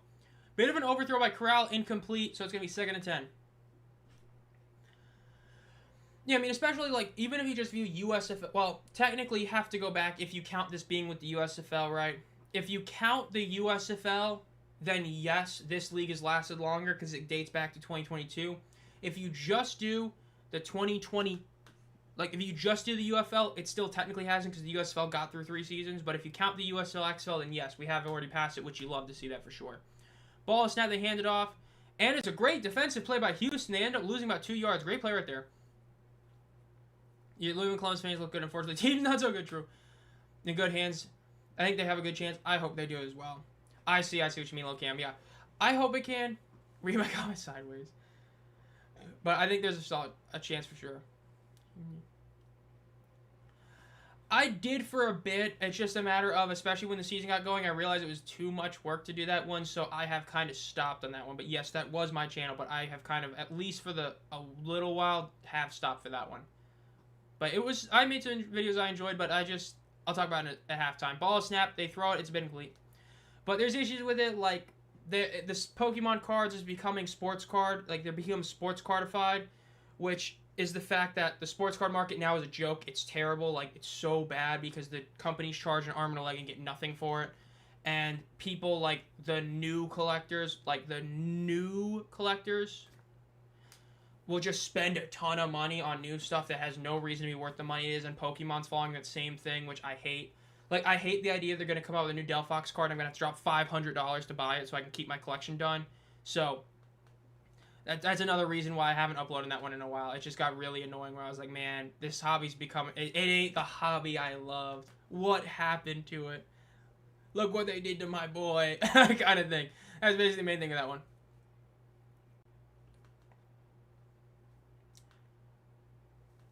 I mean, like, the USFL was so good about it. The USFL, I think, in year 2 literally had, like, 30 of their games run regular, like, over the air. I mean, this year, like, it's mainly the early week games, because once you get past week 2, train, it is going to be better. Like, past week 2, you're going to end up having, like, usually, like, 3-ish. I mean, every Friday you have the game on Fox, so every single week you have one game that's easy to watch. But, yeah, the USFL was so good about that. It's the one thing that sucks about this one. But, hey, it's still good. Yeah, Decker's got hurt, so we got Talia in right now. The good old USFL. Yeah, I mean, that's the whole thing. Like, it's so funny because, like, when you think about Herschel Walker's rushing record, like, it really should be viewed as the pro football record because, like, you know, it's 18-game season, boo-hoo, we have 17 game now, but yeah. A closing in a number of games you were just has played. Yeah, I mean, they played 18 games. They made the playoffs at least 2 times. They got far in the playoffs. This time would be 40. I think if they play this full season and have a deep playoff run, I think they might overtake it. Or be at least close. No, they won't overtake it, but be close. I think they are, like, within a year or 2 of becoming that, which is pretty insane to think about. But, yeah, I think you're right about that. I mean, the Gamblers, depending on how you view it, have, right? If you count the Roughnecks that were the Gamblers as them, then they already have. But if not, then no. So, yeah. Oh, well, I mean, Nolan Henderson was the backup. He was the one that came in. I honest to God, did not see exactly who it was. Let me scroll down real quick. We having a laugh. Okay.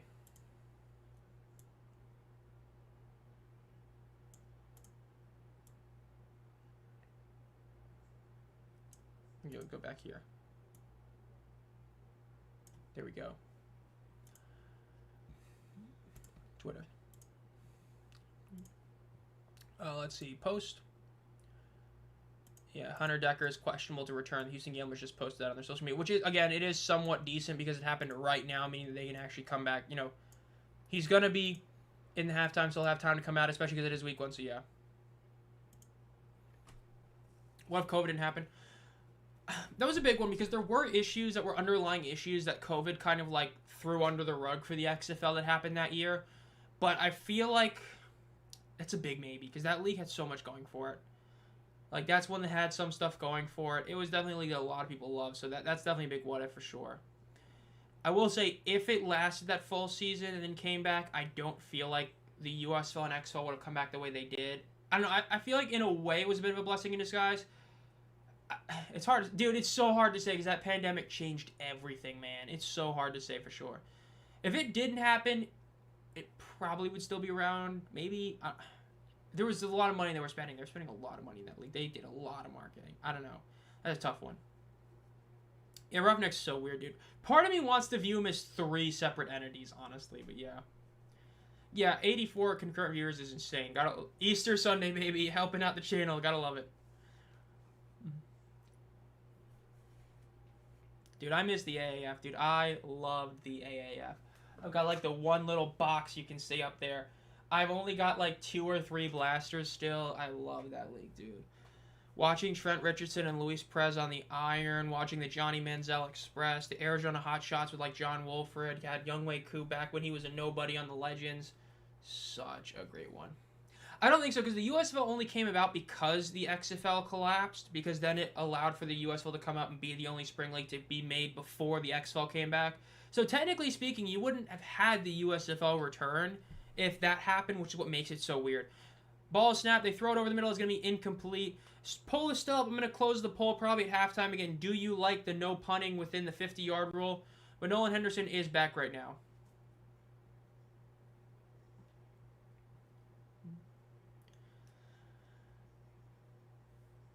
Big Six. AAF, dude, great league. Good old Tom Dundon sacrificed the AAF so the Hurricanes can be competent, but not good enough to win a Stanley Cup. 2nd and 10, in shotgun, ball is snapped, they hand it off up the middle, and it's going to be a 3-yard gain up to about the 35-yard line. Houston's got 3-yard lead, man. Hey, I think my under pick is gonna hit. I think that at least one of my 3 is guaranteed to work. Hell, maybe even 2 of them if they can keep this as being a close game. Match of the week, yeah, that's definitely match of the week for sure. Talking about next up, dude, the Masters. I cannot wait. I am literally going to be sitting on my TV with golf on for like 40 plus hours this weekend. They rush up to the right. First down, he keeps going up to the 50. Great run by Henderson right there. There's a flag. This might be unnecessary roughness as a late hit on Birmingham, which would be an extra 15-yard penalty. We will see. Yeah, with some scrapping for sure. Let's see, St. Louis. Who do you think is the best team this season? I still think it's DC. They had a bad week 1, but I still think it's DC. Lil Cam upgrading his membership to Community Hero. Thank you for that, Lil Cam. Remember, you now have the ability to vote on the second game we stream every week. That is, right now, the main benefit of the Community Hero is that you get to vote in the second game we stream. Which should, in theory, mean that I don't have to deal with ties anymore. I'd hope, because we've had a couple of ties, but no, we still will, because it'll be 3-3. Oh my god, it'd be so bad, but hopefully that doesn't happen. But thank you for that little Cam. Again, community members get access to 7 team emojis. You need like 15 members to have an 8th, so we have every team emoji except the Renegades. Sorry, Renegades fans. You get access to a special video every single week every month. That's a non-UFL video every month, which I still got to make the one for April. And then you get some exclusive posts, community badge, and all that. And then if you're a community hero, you get to vote on the second game we stream every week. Nah, it's just, hey, DC had a bad week 1. It was a bad week 1.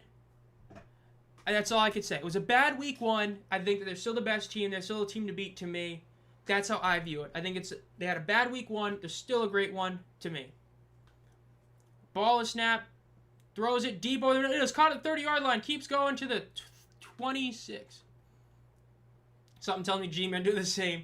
Hey, G-Man got that membership from Wool. Got a W right there. I think it's still the only gift of membership we ever got on the channel. Dude, I was such a W. Dude, high school, PE, I was such a good quarterback. Ball snap. They hand it off, and it's up to the left for about 2 yards. I was such a great quarterback, dude.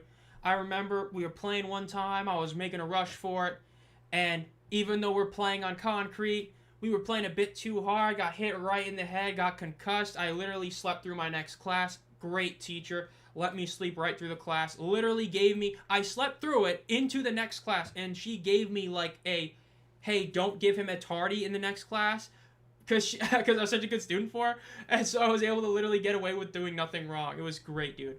I will say this, if you are in high school or college, the best thing you can do is get a good relationship with your teacher. And I mean in a purely professional sense. You can literally get away with damn near anything if you are a good student and honest with them. I had a teacher that gave me and another person, we both had the same question, hey, I need extra time to do my assignment. My friend, teacher told her, absolutely not, you got to turn it in tonight. I asked her, hey, can I get like 4 hours? She gave me a full weekend. So, gotta love it, dude. Best advice I can give you. Be a good student. You will get away with whatever you want if you are a good student and are honest about things. And not get caught doing anything wrong. You know, if you can cheat, but don't get caught cheating. Yeah, that's the one thing with Brandon. Like, people that didn't watch the UFL, or the USFL, they don't know about this Houston Gamblers team with Kevin Sumlin. They were bad. No, they were great in the first half. They were terrible in the second half. Week 9, Birmingham, undefeated. Nobody looked like they could beat them. And at the end of the game, interception by Micah Abernathy, and the Gamblers beat them. They did it again the year after. They just, every year in the USFL, they pulled off the ultimate BS win. Like I said in the game picks, I wouldn't have been shocked if they pull it off tonight. So they might. I took fitness walking all of high school. It was very fun. Dude, I enjoyed high school. It was definitely fun. I enjoyed it. This game is what... See? Yeah, maybe D tier. This is a game. I'm enjoying chat. I'm enjoying talking to you guys. This game is a good... It's a game of football. It's not like there's a ton of stuff going on right now. If it was insane, let's be an honor student, dual credit. Yes, if you're an honor student, dude. If you're an honor student that actually acts like an honor student, because, dude, I had some honors classes. I had somebody, I swear to God, I know somebody that was in an honors class that had somebody in honors class that legitimately thought Pearl Harbor happened in 2001. Yes, before you ask, she thought it was September 11th, 2001 was Pearl Harbor in honors. Cinema. Absolute cinema, bro. It isn't, I agree that Cowboys Crusader, that is 100% right. This is a game of football. This is a game of football, for sure. Yeah, Brandon, you're both right. This is definitely a game of football, though. Anyone's almost going to be 10 years to grad. Dude, that's pretty wild. Yeah, thank you for the membership upgrade to Lil Cam. you know, I wouldn't say it was from what I remember. I think she was dirty blonde, so I guess so. But it was at least dirty. If she wasn't like full blown, that's blonde. But I think she was dirty blonde.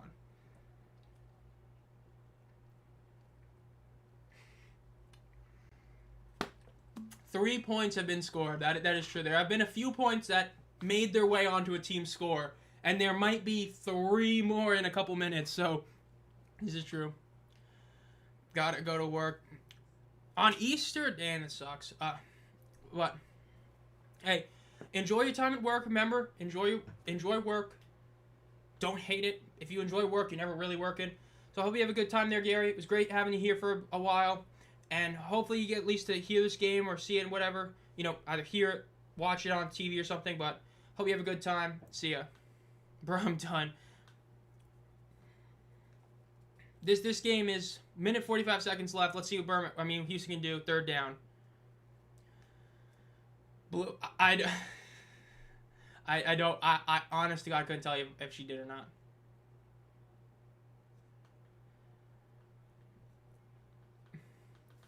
Third and 6, in field goal range. Let's see if they can pull this off.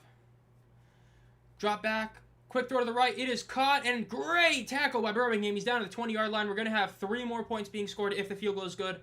4th down. Birmingham is not... Okay, there they go. They call a timeout here. They should have definitely called a timeout. It was a correct call. They get the ball back. Again, college rules. Within 2 minutes of the half, 1st down, stop the clock. So, correct call to call a timeout here. So, yeah.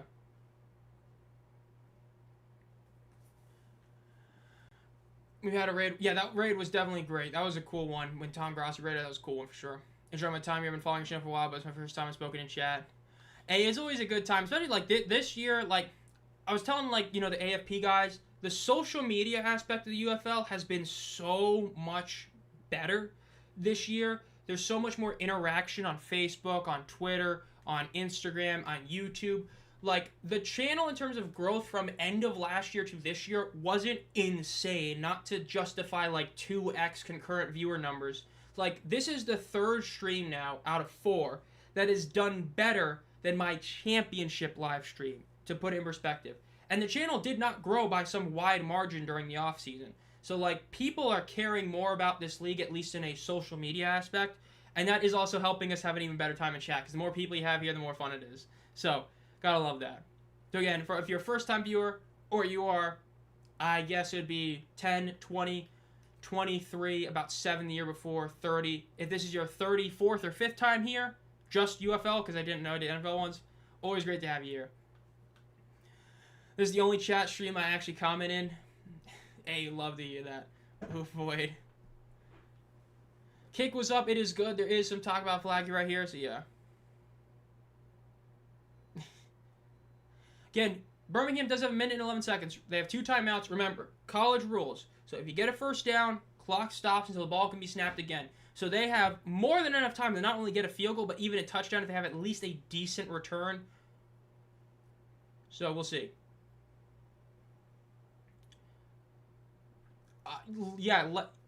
Friday stream was definitely would be on like top 50% of last year. This stream and the 2 in week 1 are literally the 3 best performing streams I've ever had. Like, wild. Again, because I streamed the title game last year, and that always has a huge boost. Gotta love it. Who gets ball after halftime? It should be Houston, I believe. Dude, that's so long ago. I honest to God can't remember. I believe it's Houston gets it first. Wow. Okay, yeah, Birmingham gets it first. So Birmingham gets the ball at half. My bad. Birmingham gets the ball at half.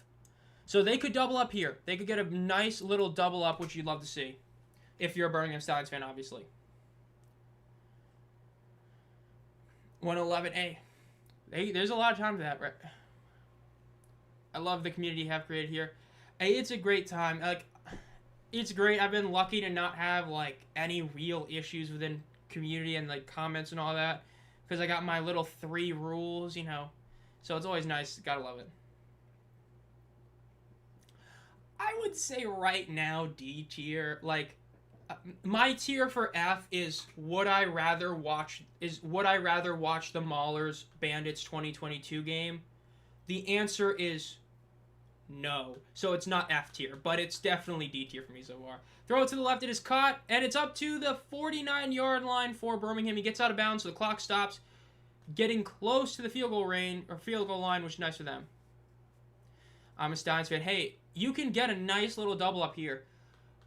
Get a ludicrous halftime performance, and then score again. We'll see. Let's see if you guys get the first down here, though. 23 new posts. Man, the Hurricanes are losing. It is what it is. Oh, I did forget. And they get the first down, Deion Kane for a 3-yard gain. And I forgot to say, I agree. I don't think that was like a really bad penalty or anything, the one that happened earlier. I think that was the right call not to give it a flag. It's not like he went and pushed him. He kind of ran into him. I do agree that was the right call to not throw it. We don't talk about here. He said D. I was thinking C in the Mars Bandits game. It was bad. It was bad. It was like 17-3, and it was like a super boring 17-3. Like, this wasn't the King Stallions Week 1 game last week, which was a lot of great action, great defense, just a low-scoring game.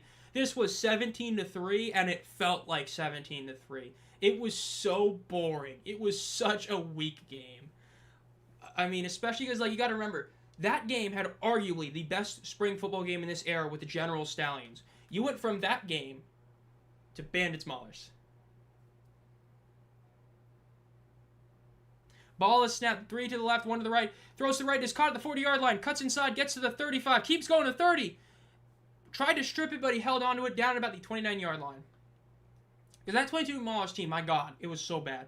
The 2022 Maulers team played like 4 quarterbacks, had Kirby Wilson as their head coach, and they benched the only quarterback that even looked competent for no reason. They throw over the middle, it's caught, up to the 20, gets down to about the 16-yard line. Like, Vad League gets them this great come-from-behind victory against the choking Gamblers, and they bench him like 2 quarters later in the next game, and it's like, why?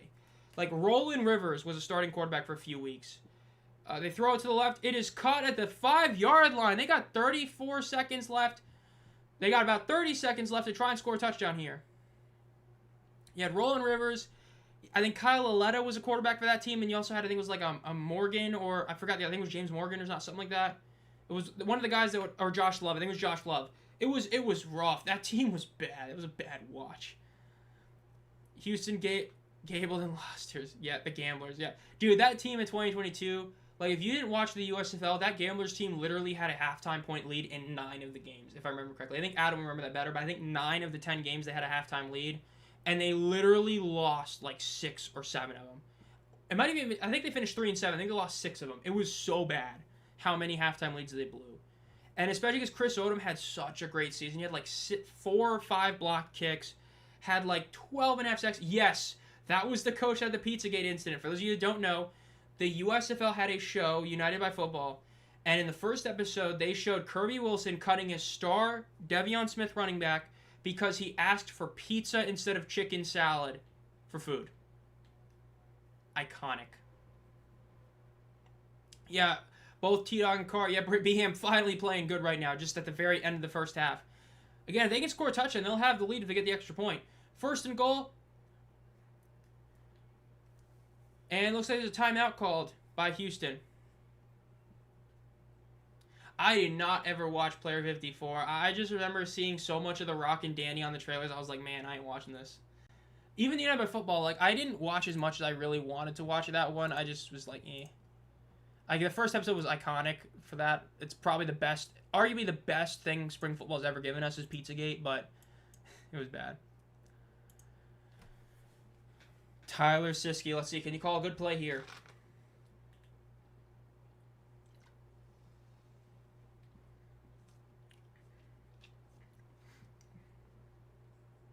Now again, one thing to remember, Houston does have 2 timeouts left. So if Beham scores a touchdown right here and they take like 3 seconds off, Houston can still score a field goal. So we can see that. Yes, there was no real... I didn't think there was anything else better. I just decided to use the old one because of the fact that... Hold up. Ball is snapped. Corral looks to the middle of the field, looks to the right, throws. It is jump ball, touchdown, Birmingham. It is 6-6. But the reason for that, NKC, is because this is the rebirth of that rivalry officially, because even though they became the Roughnecks, we haven't had an official Stallions versus Gamblers. Because heading into the merger, arguably the 2nd to 4th best rivalry was the Gamblers-Stallions. And so since this is the rebirth of that rivalry, I decided to use an OG picture of Mark Thompson going against the Stallions. Iconic battle right there. That's the reason that's the thumbnail picture. I also like when I can just do a singular image instead of doing like 2 that clash to each other, unless it like really works well, but yeah. I don't think so, because it would have just cost so much money for them to hold all 16 teams. I don't think it would have worked. That's how I feel. I think 12 could have, but 16 is like a lot. So yeah, good old Darius Victor, man. Him and Trey Williams, that 2022 team, DeAndre Johnson, Luis Perez. There's something about... Kick is up, and it is good. Garibay made an extra point. That's his first time he made a kick or a field goal. Love to see it.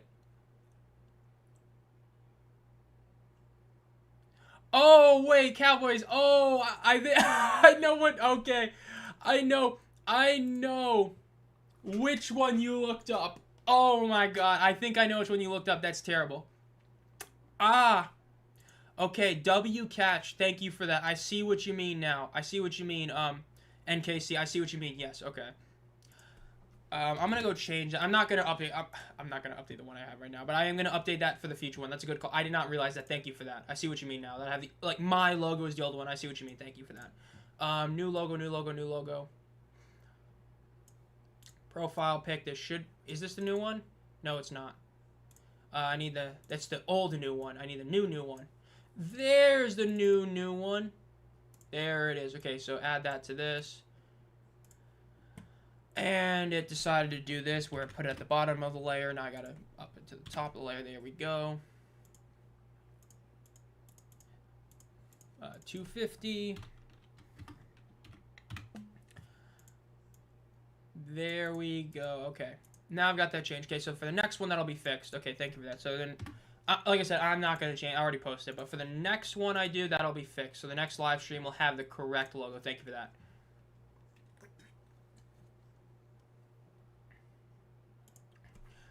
We're all the Stallions fan and happy winning. What, same? Yes, same kicker. And don't have NFL Network. I can't say, like, that I know what the best one is. I use Sling. I know there's people in chat that use YouTube TV. The one thing I can say about Sling is that it is delayed. Like, my NFL Network and ESPN is super delayed. Like, I literally have another tab covering up my main Fox one. I only have the little side one on the top left. I like Sling. I know a lot of people don't. That's what I would say. But with Sling, you do have to get, like, both a blue and an orange package to have, like, every network, so it does suck, or a sports package. I know some people like YouTube TV. That's like, all I can really say. They're probably going to end it there. They were trying to see if they can get any sort of yards. They really didn't. They're probably going to take it to half, 7-6. Birmingham with the lead. Well, I mean, it depends where you are for the antenna, because I know, like, certain local ones have it. They're going to do another play. Henderson throws. It is caught and he's going to be down, so yeah. But, I mean, for each game, like the NFL Network, ESPN ones, just kind of matter of that. And then, naturally, like, if you have ESPN Unlimited, I think ESPN Plus might still work. You can get, like, some of the regular UFL games as well, but definitely weird. When does Florida come back to the UFL? I mean, they do have the Orlando Guardians, the Orlando Storm right now. So you do have them right there, and it was a solid first game crowd. Second one was not as good as the first one, but it was still loud because the stadium was just built beautifully. But yeah.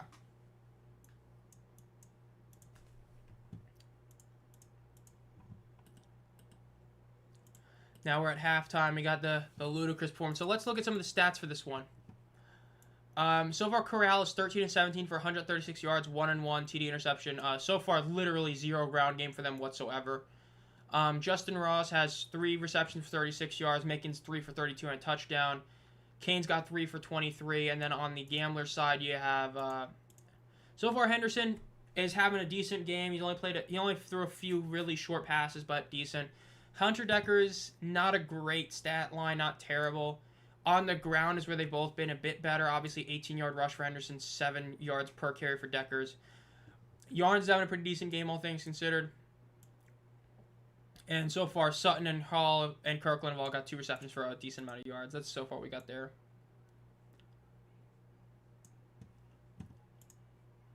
I'm going to pull this up. Why is this all the way down here? Oh, that's right. I put it there.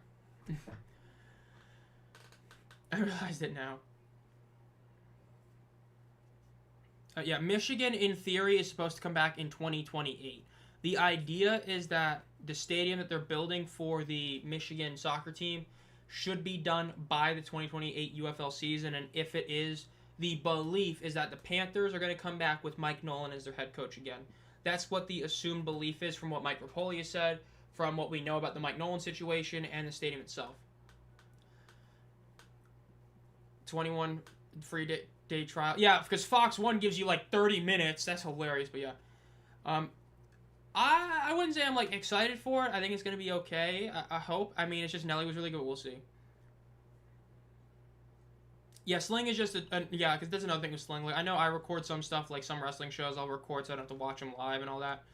That's something one of the big pluses with Sling is but the only issue, like, you have the 2 different packages, because like the blue or the orange, one of them gives you like extra recording time. The other gives you, like, the ability to use multiple devices at the same time. But that's the one I use, so yeah. This is to the Apollos. AAF, baby, we love that team. We love that league.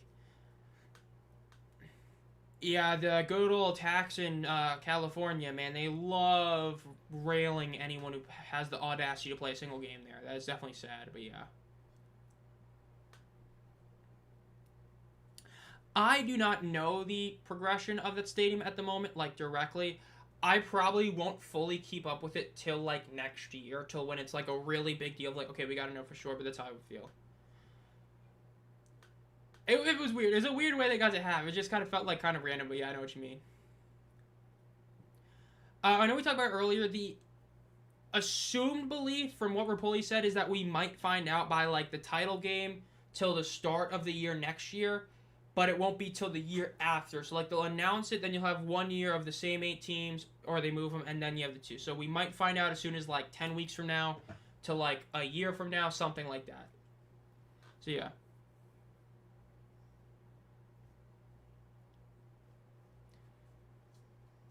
The ludicrous show right now. Dude, I love those guys having the U.S. Army things back with the UFL's first year, the U.S. Army. Good old rock, bro. That was a great partnership. Me and a lot of people expected to be Boise just because Boise was almost a lock for this year, and then they changed it last minute. Me and others hope it's New Orleans or Seattle. Most likely it's New Orleans, Seattle, or Boise. That's the most likely one. OKC's a maybe, but it's probably one of those 3 teams is the second one.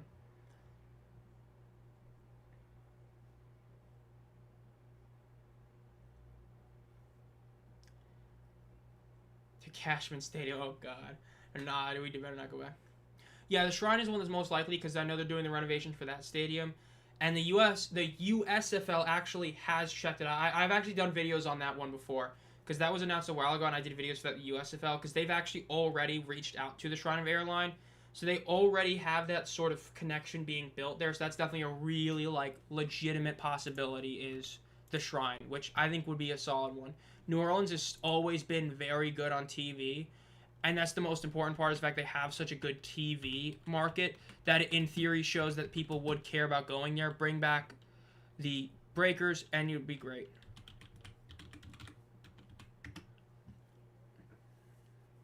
But we'll have to wait and see about all that.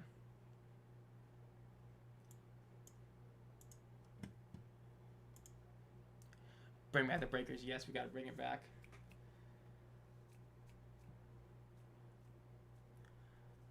Luda meets bars. Oh, hey, rally. Let's go Stallions. Yeah, I mean, well, Dallas is not that it's unfinished, but they're playing in the renovated, like they're renovating the stadium right now. It's very much similar to like what happened with Memphis last year. They were also renovating that one, so yeah. You know, like, I should do it, but, like, I probably won't format. I might do, like, a casual ranking. It's just, like, it's so weird for me to be like, oh, yeah, this halftime show was fire. Like, to this point, Nelly 1, Dickerson 2, DJ last. Other 2 that we've had so far fighting for that 3rd spot. Gotta wait for this one to see the rest of it. Kind of embarrassing for Lucas. Hey, he got a paycheck, comes to Houston, gets to see a game. I mean, hey, he just got the performance in the Super Bowl like 2 years ago. Actual music, actual fight, oh my god. I mean, hey, if we're getting, you know, like Jake Paul versus everybody, why not? Whale is for DC. If I remember correctly, it's Whale for DC. That's that one, and then you have Gucci Mane for Birmingham. Those are the 2 that we haven't had yet so far. Dude, bring back the Breakers side, too. Those are so good for sure. Those Breakers team, like XFL fans they missed out. That 2023 Breakers team was so good. It's just they ran into the Alex Magoo 2023 Stallions. Like that offense was so good. They somehow upgraded in almost every key position despite already having like, well, I would say great. Kyle Sloter was a decent quarterback, but dude, MBT, super underrated. For this era of spring football, there is a legit argument that he was a top 5 QB. He only played 1 year, but damn, it was a great year. He was so good for the Breakers that year. It's a shame he only played that 1-1. Old-ass MBT, McLeod Bethel Thompson. He gave us a hell of a year. That's for sure. Yeah, Laviska Shenault. I remember him being on the Panthers. I remember him when he came to the Panthers, because I know he was on the Panthers, and I was like, oh, this is going to be solid, and then it's like, eh.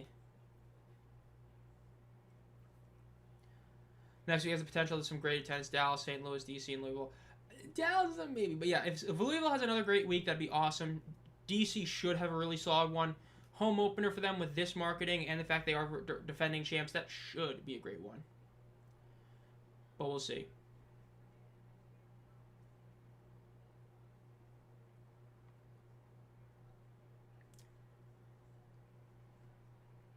I am shocked at how many songs I do recognize. Like, I don't know if these are like legit Ludacris songs or they're songs that you just sing, but I actually recognize like almost all these songs.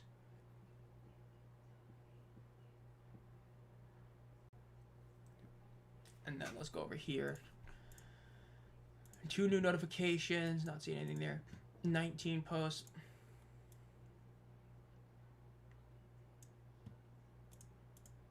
I forgot Anthony Miller's literally at this game. He's recording it from where he's at.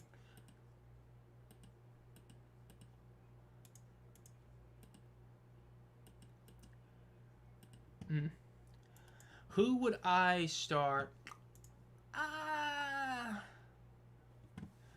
I would honestly probably start Rodgers. I think he looked decent enough. Like, honestly, dude, I don't know. I said heading into the season, I thought the QB room was kind of mid at best. I thought it was like the weakest one. But I would probably start Rodgers. I think he showed some promise. Bean just has, like, there's some flaws with him when I watch him play that I'm just not the biggest fan of, but I don't know. The stadium looks good. The crowd looks one of the crowds of all time. It looks like a typical Houston crowd for this league, which is not what you wanted to see. The crowd for Ludacris' show looks good, but yeah, the Canucks, bro. This is when public radio wasn't hard garbage. Dude, public radio is something else now. That's for sure. Like, I definitely do not listen to public radio songs, because you still, even now, it's like the same few songs every time. Yeah, I mean, that, and look, it's mainly the rush offense. It's like the same thing with Columbus's, right? Like, I know Steven, I don't think is here, because I know he, how he feels about his Aviators, but when it comes to Columbus and Louisville, all of their problems stem from one major issue. It's why I want the secondary topic of this week's Power Rankings to be the biggest weakness of each team. The rush offense for Louisville is so pitiful that it's just completely screwing them over. Because you're never afraid of them running, so you're always dropping extra guys back into coverage because you're never like, damn, we got to, fill the box. So you end up making it to where they're always having to throw because when they do rush, even if it's literally against like 5 guys, they can't do anything. So if you're dropping like 7 back in coverage, it's not like the quarterbacks can do a ton. It's like Columbus the other way. Columbus has to do so much to try and stop the run because of how bad they are at stopping it that it opens their back end to being beat by passing. And that obviously hurts the other side of the ball, and it's the biggest problem with Louisville. Their rush offense is just bad. They need to fix that for sure. Okay, we'll have to see about that. We'll have to see where Perez goes. I don't know. It feels like there's a lot of people talking about it, but yeah.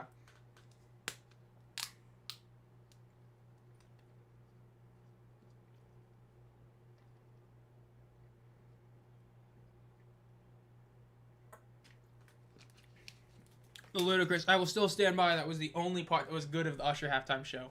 I know that might be a hot take. I did not enjoy that halftime show. I thought his part was really solid, though. But I thought his part was pretty good. It was a bit of a shock to see him there. That was pretty good.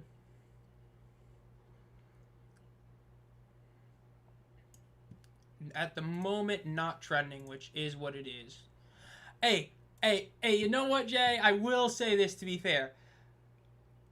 If you're winning by running the ball, I don't know if you really should. Like, I was fine with that personally. I thought it was the right decision. If you're running down their throat every time, throwing is risky. You might throw an interception, which they did. If you can win by just running the ball the whole time, I think that's fine.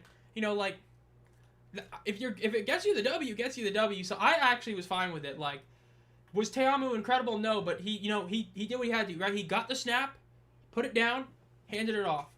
That's all I needed to do. I think that was a great job by him. Wednesday, Tuesday, but this looks like a Battle Ox, the first Defenders of Storm type of ship this year. We'll see for sure. It'll be interesting. I took a quick peek at the Renegade ticket sales and like I said, what about Duty Castro? All he did was play. That was that was bad. Put your hands in the air, make some noise. Dude, that was bad. That was a bad show. respectfully, that was a bad show. But I will say, entertainment-wise, I was more entertained with that one than, like, Ty Myers. That's not, like, Ty Myers had a better show, but it was more entertaining for DJ Khaled because we were streaming and because it was bad. And because of how it was bad. Like, he played, like, it's not even that he played other people's music. He only played them for, like, 5 seconds at a time. So he went through this, like, laundry list of, like, 30 songs like that. But you never got to any big part of the song. Like, I get it. You're never supposed to play the full song at the halftime show. But they literally played, like, 5 seconds, 10 seconds, 5 seconds, 10 seconds, and that was it. It was one of the halftime shows I've ever seen.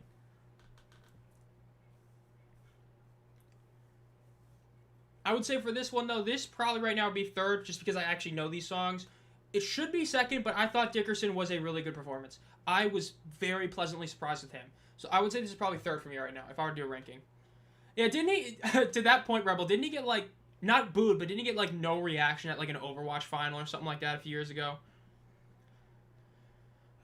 I don't know the San Antonio stadiums as well as, like, Mike G does, but I feel like there is a chance they could, because even with how bad that team was last year, they still showed up to a decent degree. Hope the UFL people make highlights on YouTube do better. Yeah, I know what you mean. Like, I haven't been watching it, but I know what you mean. There's a couple of years, the last 2 years, yeah, like, they'll miss some really big plays, and it's just like, what? Like, come on. I thought that was Luda's best performance. It was, Soccer Stadium owned by the Spurs.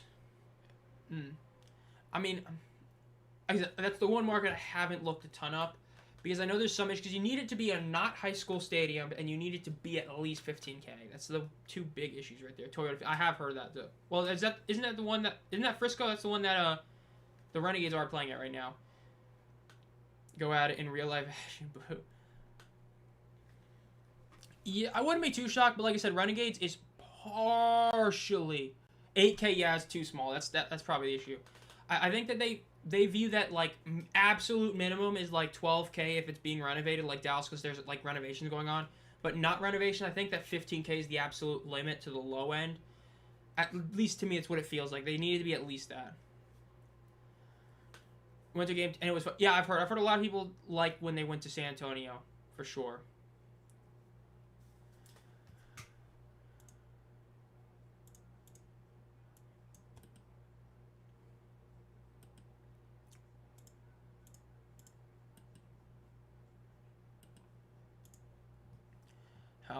How long can you go? 13 points. Okay, Anthony Miller. Dude, Anthony Miller is, like, on a generational run so far.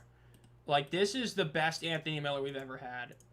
Like, dude, the amount of, like, legitimately, like, 10 out of 10 tweets he's had this year is just awesome. I will say that, genuinely. Like, it sucks when you don't have Mike Mitchell because he knew, like, everything, and he's, like, somehow the only insider that knows Nielsen. But, like, dude, Anthony Miller has so many great tweets. The DJ Khaled one saying, you know, I was half joking when I said Marquette King was better, and that was in saying, like, you know, it was better, which, having seen that performance, probably better than DJ Khaled. It's just, oh, it's great. It's great. Let me look at this. Why the hell is it Fennekin Day? Oh, man, dude, I hate when my tabs just go slow.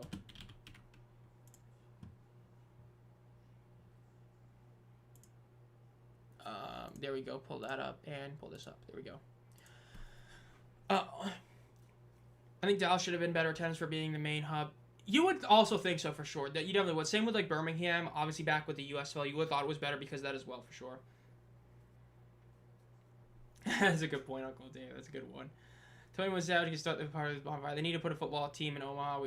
That's another one I've heard a lot of people say they could as well. Yeah, OKC. I've heard that one. For sure. It's 7. Dude, it's so weird, the time. Like, I don't know. This game being, like, 6 as a start time is just so weird to me. I love how he doesn't want to curse. So bad.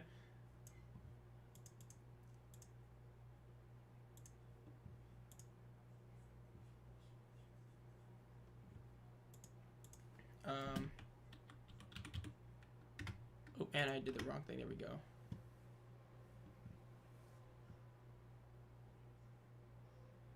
Yeah, put both those up there. There we go. He can kick a ball.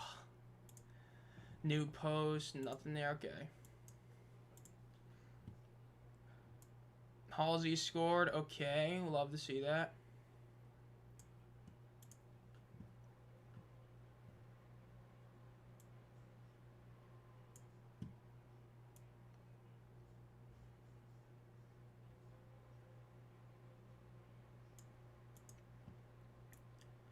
Keep looking at everything here. Okay. Arizona score. Denver Coyotes love the idea of new teams. Hey, bring back the hot shots. I know that ain't gonna happen because you have a lot of issues with the the rights actually being done, but I would love to see them come back, dude. The hot shots, such a great team, dude. Every AF team I loved, even the Legends, which I really didn't care that much about, was still great.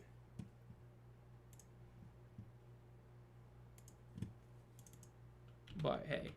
AAF, man, that was my league. Like, you were, like, the way people, like, that weren't around in 2019, 2020 are, like, either a USFL guy or an XFL guy. You were an AAF guy or an XFL guy. I was an AAF guy. I loved that league, dude. It was so much fun. And, like, yes, did my sports team owner buy the league and then eventually have it go down? Yes. Was it also because the guys that did own the league had no idea what they were doing and basically lied to Dundon? Also true. Was it a sacrifice to make the Hurricanes a good team? Probably. Was that worth it for me? Yes. Yes. Okay, Hurricanes are good. Even though we haven't won a Stanley Cup, we have the best win percentage in any sport in like the last 5 years, and we have literally nothing to show for it. But it is what it is.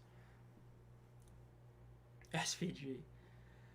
Dude, don't get me started on NASCAR, dude. The fact that Tyler Reddick just won this many races this year is just insane to me. Like, it's really like, how, bro? Like, Tyler Reddick, of all people, winning this many races is insane to me. They don't have a Cup Series race this week, right? No, they don't. They have the week off, so it's next week they have Bristol. Okay.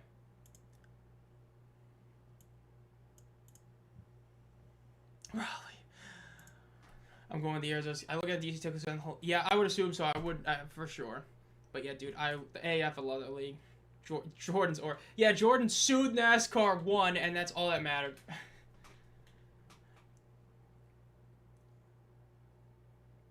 Nah, I did not, but dude, that team, Mike Rozier, he had like Cliff Stout getting pelted with like snowballs and batteries and stuff in his first game when they were playing the Stallions, and they had to sell it just because everybody hated him. There's some great history. The USFL is so much interesting history you can go look back on. The amount of guys that like came from that league and did like everything is insane. It's a wild one. Like, you'll literally find like, was it Kyle Whittingham, won multiple championships in, like, the conference or whatever for Utah, played in the USFL. It's, like, so many are like that. It's like, come on. Go DC Defenders. Yeah, dude, you got... One thing that sucks about NC is that, most of your sports teams outside of the Hurricanes are literally, like, down south in Charlotte, which it's why, like, I've said that NC could definitely have a team in, like, Raleigh, because then it's an NC team instead of a Carolina team. Like, the Hurricanes are called Carolina, but they are a North Carolina team. They're literally in the heart of Raleigh. And to most people, they are the team that if you ask a North Carolinian who do they care about the most, they'll probably say the Carolina Hurricanes, unless they're literally from the South.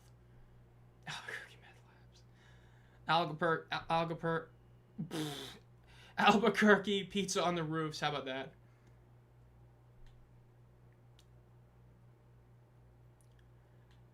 Hey, dude, I've said it before, I think, on stream. Number one, they should have never changed it, but they damn sure should have never changed it from the football team. It was literally like, you had a full year where people in the football world, even like the Washington fandom, was like, okay, we actually are okay with the football team. Like, we would rather be the Redskins, we're okay with the football team. Like, I'm just saying, I didn't hear John Riggins complain about a Washington football team jersey being sold. I did hear him complain about the Commanders. I did hear about every fan in the world still complaining about the Commanders because it's like, dude, really? The commies? Come on. Come on. Go back to the football team. Go back to the Redskins. Just don't stay the Commanders. That's the San Antonio, bro. That's for San Antonio, the Commanders. San Antonio Commanders. You can't really see it. If you have really good eyes and you can make out pixels, you can see it. It's like the third square from the left on the top end of that box. You have the San Antonio Commanders with a little sword and a shield in the background. I thought it was easy. I'd put it third. I'd put it third for the halftime shows. I think Dickerson was better just because I was shocked by it. And I think Nelly's was really good, but it was definitely good. It was a good show. That's 3 like legit shows that I can say I enjoyed. With Herschel Walker's running back for the Generals, greatest OT game, best in the Panthers. I've said it before, man. If you are called the Pro Football Hall of Fame and you do not have Herschel Walker in it, you are not the Pro Football Hall of Fame. The USFL, that USFL was pro football. That wasn't like respect to this version. This wasn't this league where it's, a lot of secondary guys. You had guys that were legit all pro Hall of Fame level talent. It was just like the ABA, just like the WHA. It was pro football. Herschel Walker not being in the Hall of Fame with what he did in the USFL is a travesty. Because even his NFL career is insane, but you add in the all-time record season, you add in his 83 season, his MVP year, the receiving yards he had, he was insane. Just insane. Kickoff by Birmingham is returned to about the 39-yard line, with second half is kicking off now. Again, it is 7-6. Birmingham has the lead over the Houston Gamblers.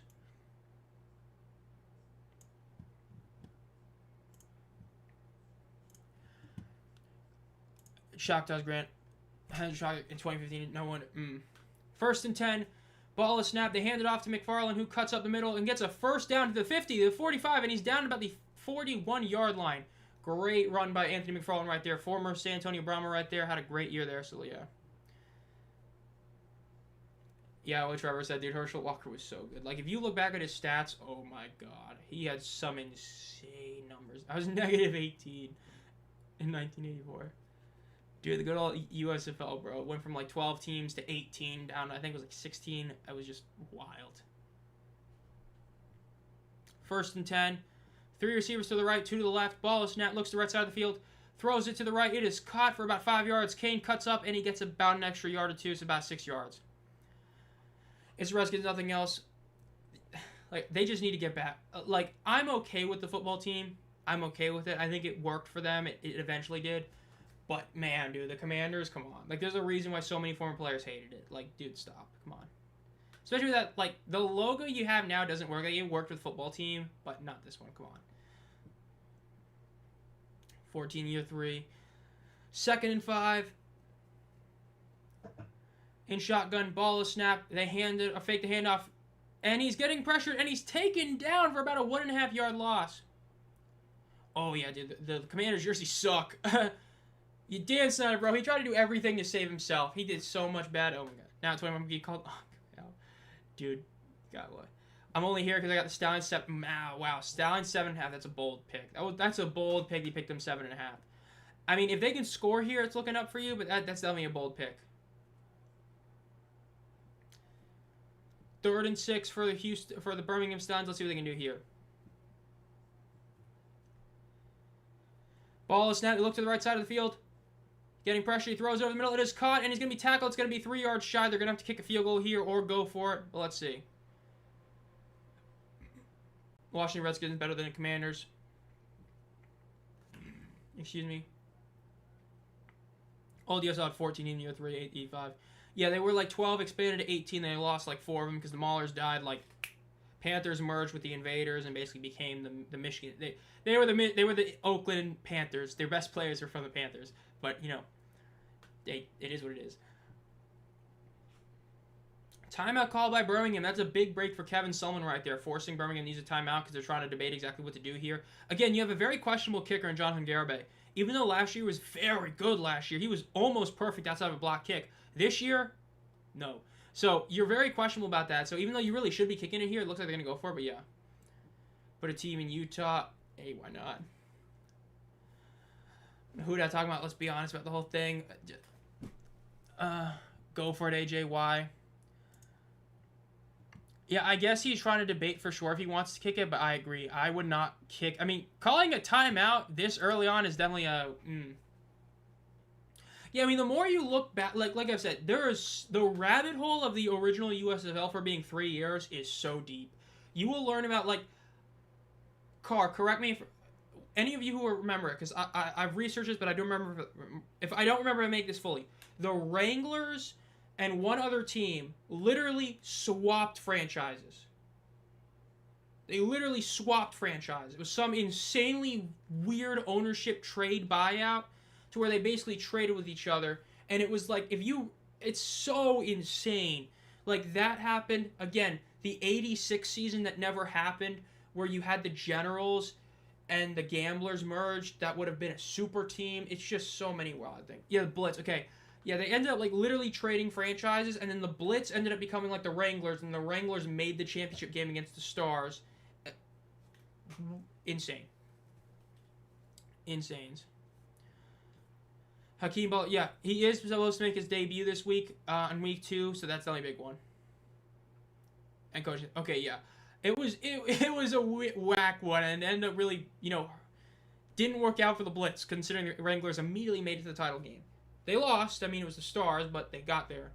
They're the only non-Panthers or Stars team to make it, because again, the Invaders were the Panthers in a way. Mainly Trump. The way I've always described Trump, as a team owner, one of the greatest ever. Literally one of the greatest team owners in the history of sports. He spent so much money on the Generals. As an owner for the league, the worst. He basically strong-armed all the teams that spent way too much money to go to the NFL season because he wanted to get a cheap NFL team.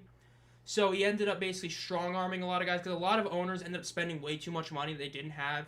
And so he strong-armed them to force them to go to the fall. And what ended up happening is heading into the 85 season, they announced that they were going to the fall in the 86 season. That ended up changing a lot of markets. That's why the Panthers ended up being gone because, they didn't want to be competing in Detroit. So they merged the Invaders. And then it just kind of failed, and then it ended up falling apart when they tried to sue the NFL. They won, but they won like $3.14. And they lost. And then it folded. So that's super. You can watch it's like Small Potatoes is an ESPN 30 for 30. It goes over a lot of the stuff. It's basically the easiest way to view it. Like when people say Trump did it, that is the basic truth. A lot of it is also the other owners because you had the Bandits owner was right, the Stallions owner was right. You had a couple that knew what they were doing, but most of them didn't. And so when Trump came in with all that money, he basically controlled everything they did. In shotgun, 3 receivers to the right, 1 to the left. Like I said, for his team, he was good for his team, but not great because they could have had Don Shula. I'll talk about it in a second. They throw the ball over the middle. It is caught for a first down up to the 25, the 20, to the 15, out of bounds about the 15. Trump almost was able to get Don Shula, but he ended up being, way too greedy in the end, and he, put something out publicly that Shula didn't want. Don Shula would have been the Generals' head coach, which is crazy to think about, but it didn't end up happening. There's a world we live in where you had a Don Shula coach team with Jim Kelly at quarterback and Herschel Walker at running back, all in, their peak. Well, technically not the peak Shula, but still great. Still Don Shula. Would have been insane. They hand it off up the middle. It's going to be about a 4-yard gain, and it's down about the 11-yard line. There have been 4 seasons. Yeah, it is pretty hilarious that it would have been an 8 team. It's just great. Yeah, dude, there is so much of there's the rabbit hole of the OG USFL. Even if you count it as 5 years in the year leading up to it and the year after, it is so deep. How much went on? How many players were involved? Coaches? Insanity. It is so insane. You can literally spend hours upon hours in that rabbit hole. 2nd and 6. Ball is snapped. Ooh, might be a false start. Might be able to challenge that. It's a touchdown. Kevin Sullivan should look at that. That might be a challengeable call. It's going to be a close one. It was very close, but it looked like the right tackle may have jumped slightly early. If you're someone, you can challenge that. Remember, if you are new to the USFL, you can challenge anything. So, but only once. That's a potential challenge if he caught that. But for now, it's a touchdown Birmingham to Deion Kane, 13-6. Yeah, Steve Young was the quarterback for the LA Express. Yeah, Doug Flutie was there for a year. Brian Sipe was there for a year. Both of the Generals. Doug Williams was there as well. You had a lot of guys there. Irv Eatman was incredible in that league. You had some really solid receivers like Anthony Carter, Gary Clark. It was great. They're not really going to show so it looks like they're not going to challenge that at all. Again, maybe they found that it was about the same time because, again, it's a bit risky, but touchdown, Birmingham. This to make it an 8-point lead. The kick is up, and he makes it. It is 14-6, BM over Houston. Let's see if Houston can respond with a touchdown or a field goal.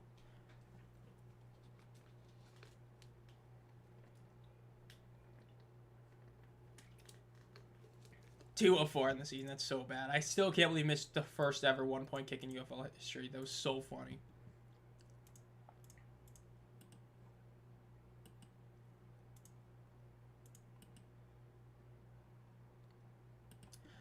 Good old Steve Young, favorite QB. Hey, he didn't get to start a ton in his career. Like, well, he did, but you know what I mean, because he missed the first few years because of playing on a terrible Tampa Bay team and the fact that, you know, Joe Montana exists, but he was great. Yep, that's another one I forgot to mention. Yep, what Carr said. Rick Neuheisel was the quarterback for the Gunslingers for 2 years. So, again, the rabbit hole gets deeper. It's just crazy. Peyton Pardee, the guy that just coached the Brahmas last year, his grandfather was the head coach of Jim Kelly's Houston Gamblers. It's just insane how far the rabbit hole goes.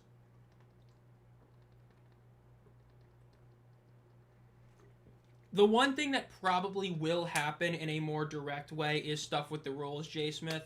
Like, I know there's vague things going on, but they probably will do more. Like, there's talks about, you know, wanting the NFL to officially send refs even more so to the UFL.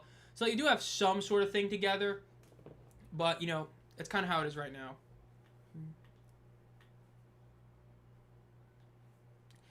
Joe Montana, man, at worst, third best quarterback all time. I would still stand by at worst third. Returns up to 25, to the 30, and he's going to be down about 30. Like, to me, the top 3 is, like, it's the same in basketball. If you ask me basketball, your top 3 has to be LeBron, Kareem, and Jordan in some arrangement. Same thing with football. Peyton, Brady, and Montana. That's what I would say. Yeah, NFL Network, it's part of ESPN now. Wasn't for a while, but is now. You know, wasn't for most of its time, but is now. Joe Montana, man, doesn't get a ton of respect. Well, I mean, he won a Super Bowl before they had Jerry Rice, if I remember correctly. He still is, you know, a multi-time MVP, won 4 Super Bowls without losing, never threw an interception in a Super Bowl. Just, like, if you want a quarterback to win you a game, Joe Montana. Rush to the right, first down, Houston, down about the 45-yard line.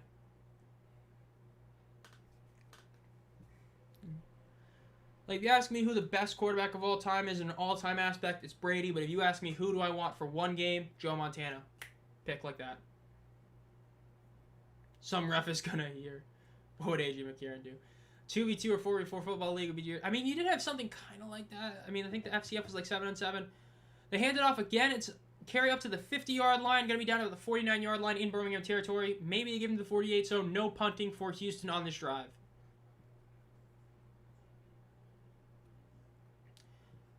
And top 3, but don't ever say it first. And what has been the best game of the week so far, and who is top 4 best UFL teams? I mean, best game this week I would probably say was yesterday's game. I think I'm trying to remember Friday's game. Ball snap. No, Friday. First, for the wrong reasons, it's Friday's game. For the wrong reasons, I would say that one. That game was it was a funny as hell game, but it was still the best. Best 4 teams right now: DC, Orlando, Dallas, and St. Louis. Through 6.5 games, that's who I'd say the best 4 teams are right now. Ball snap. They rush up the middle, and it's a 6-yard. Oh my god, that's a diabolical comment. Michigan footballer. Hey, Peyton Manning, man, should he have won 5 MVPs? Debatable. You know, debatable. Debating Manning. But, I'm sorry. But, you know, he's 5 MVPs. You can't really argue it. It's like Kareem with a 6. You can't argue it. He won a Super Bowl in 2 different teams. It's starter in both. Was he a pretty weak player on that Super Bowl 50 team? Yes, but he still was there. And he still got the 2 other ones. I say is definitely top 3 for sure. Ball is snapped. They fake the handoff. Rolls to the right. He's getting pressured. He's going to throw it to the right. And it is caught at the 25. Up to the 20. Stiff arm gets out of bounds about the 17-yard line. But yeah, that's how I'd say the quarterback won. Though if you were to tell me, like, Mount Rushmore football players, I could probably also answer that easily. The 4th head is hard for me. For me, if a Mount Rushmore football would be Jerry Rice, Tom Brady, Lawrence Taylor, and then 4th one is a tough one. I would probably go Jim Brown. Like, I could see an argument for a few others, but I'd probably give it to Jim Brown. We lost to him in the Super Bowl, Bears fan. He had such a great opening kickoff touchdown, but man, it's just... Ball is snapped. They hand it off to the right, up to the 10-yard line, and he's going to be down about the 7. I mean, if you guys had, like, even, like, a decent quarterback, you could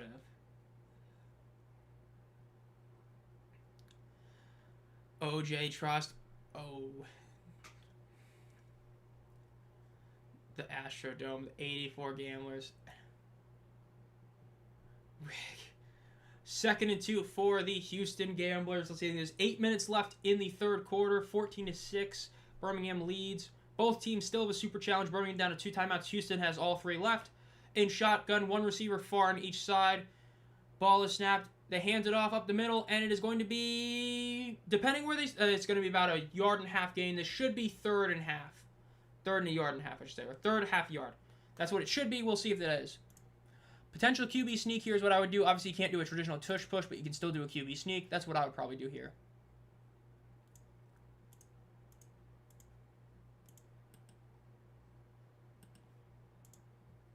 So we'll see if they end up doing that. 3rd and 1. In shotgun. 1 receiver far to the left. Ball snapped. They fake the handoff. When they do hand it off, ooh, and they lose a yard. I'm not a fan of that play right there. They lose about a yard. That was a bit too long developing of a play. That's one thing I've always said before is that, you know, it's like I talk about when you're at, like, the half-yard line. Like, you don't want a long developing play, especially out of shotgun, because then you're already back 4 yards. Not a fan of that one. But, hey, they did it. It is what it is. Wow, this live stream tab is that much? That's insane. Imagine as the Vipers. Okay, stop. Yep, definitely close score. Gamblers jerseys look clean. Like I said, I think that they should have been darker, but they still look really good. The numbers, the court sides, awesome. UFL Mount Rushmore, Jacob Sailors, immediate first guy on there without a doubt. John Highland's up for the 26-yard field goal attempt. Kick is up. It is good. 14-9. Jacob Sailors immediately has to be on there. Let me put it this way. If you're doing UFL, so no USFL, no XFL, purely the 2 years you see in the UFL, it would be Jacob Sailors. I'd probably give Willie Harvey Jr. Yes, putting 2 Battle Ox on there. You could make a damn good case that was the best defensive and best offensive player across both seasons together. Now, other 2, that's a tough call. Because if you're doing both years, it's like... Because Teamu gave you 1 really good year, but it wasn't as good as Perkins' best year, but Perkins only gave you, like, 1 full year. I don't know if I'd have a quarterback on there. Purely for UFL, I don't think I'd have a quarterback on there. I don't know, man. That's a tough one. I mean, like, you could technically argue Jake Bates because of how impactful he was in getting the UFL on the map for a lot of people, but that's a tough call. I have to think about that. If you include the USFL and XFL, CJ Maribel is also automatically on there. And yes, I think automatically when you think of running back across all 4 years and 5 seasons, he was the guy that was most consistent. But that's if you count all the years. So, I don't know. That's probably all I could say. It's a tough call. Especially only 2 years, man. It's a tough one. I mean, that's the one thing that sucks because you have the fact that you have it on ESPN and on Fox networks. Like, yes, in theory, you only have to have 2 actual platforms, but it's still 2 platforms you have to have, which sucks. That's the one best part about the NHL, right? Unless it's your local team. If you have ESPN Plus, you get every single one. You know what I mean?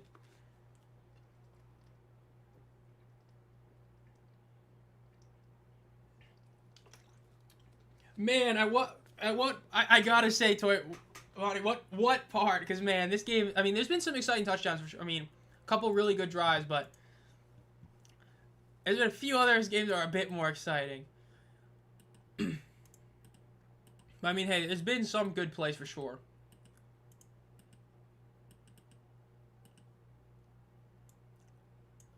Give me a pregame and halftime show. Pregame will be sick. Halftime show, I feel like is guaranteed. Yeah, you only have this game and then, like, 1 other Gamblers game, which I love that they're putting 2 Gamblers games on there. I get it, because one of them was going to be exclusive to streaming, which thank God they didn't do that, because those Peacock games were rough. Nice building fans. I definitely know who he's talking about, that one right there.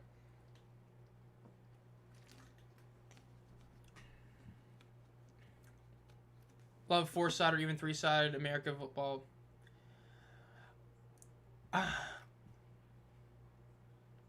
I don't know, that'd be pretty wild. That kind of feel, that would be funny to watch. I would say that. That could be really funny. Big Stout, okay, I got you. Big Stout fan, I got you. Okay. Tom Grossi finally got the gold play button. Dude, hasn't he been at like 1 million for like months? Damn, how long did they take to get it to him? Took way too long.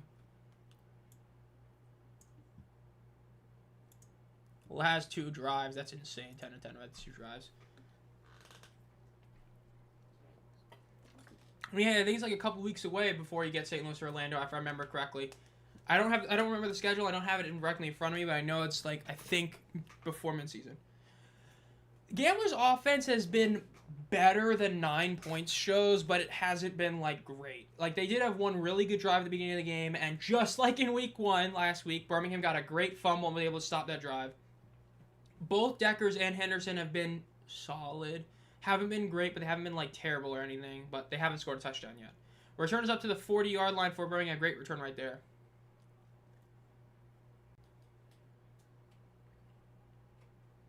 Good Morning Football. Hey, talking about this. The only show that really might, unless you have like Mike Rapoli on, is PTI. If there's a big enough story, they will put it at like the end segments.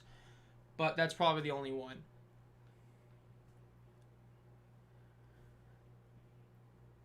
First and 10, 6 minutes, 15 seconds left in the third quarter. Let's see if they can stop them. Remember, a field goal, it's still a one-possession game, obviously. Remember, 9 points is a one-possession game. Obviously, make it 8 points. You know what I mean. They rush up to the left. It's going to be about a 7-yard gain. Ooh, about an 8-yard gain. Solid one right there.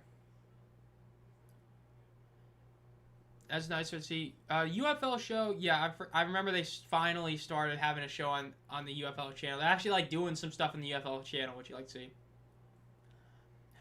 I haven't watched any, like... I used to watch Undisputed back in the day, but I have not watched like any of those shows that much at all recently. I'll listen to a radio show once in a while if I'm in the car in the morning. That's pretty much it. They hand it off to the left, and he's going to be taken down for about a 2-yard loss. Good play by Houston's defense. They have not crossed the 50 yet, so Birmingham still can punt, by the way. Yeah, I remember they used to have that one show. It was like an ESPN channel. I think that they took it off because, number one, I think a lot of people didn't like it. It was a pretty weak show. Even UFL fans were like, dude, really? Like, they were like, man, I'd rather just go watch it on the YouTuber. And I think part of it is because, obviously, now you can't really do it every week at the same time because the games are on different days, but at least that feels. On the receivers' hands, dude. There's a lot of things that offense needs to get better at. 3 receivers bunched up to the right, 1 to the far right. Ball snap, looks in the middle of the field, looks... He throws it deep. It's a deep shot, and it is going to be overthrown, incomplete. Birmingham should be punting here. They are able to punt. They should punt this one. Because I don't believe they crossed the 50 before that. I think they were down right at the 50, so they should be able to punt this still. So 4 minutes, 56 seconds left. Houston should be getting the ball back. Oh, they got Scooby. Take your shirt off on the show. We need a UFL or Battlehawks Radio Network as the win. Matt McCrane, yep, the only 4-point field goal. It still is. I mean, hey, we almost had one at Orlando yesterday. It's a shame that wasn't able to make it, but it was close. I forgot we were talking about Pizzagate, and I forgot Carr has the Pizzagate. That tier of the community member badge is literally Devion Smith when he found out he was getting cut. I forgot about that. I don't know how I brought that up. That is literally what that image is. That is Devion Smith at a chair getting told he's getting cut for wanting pizza. Yeah, choosing Jordan Thomas is a deep threat instead of like a high ball catch. Definitely a decision.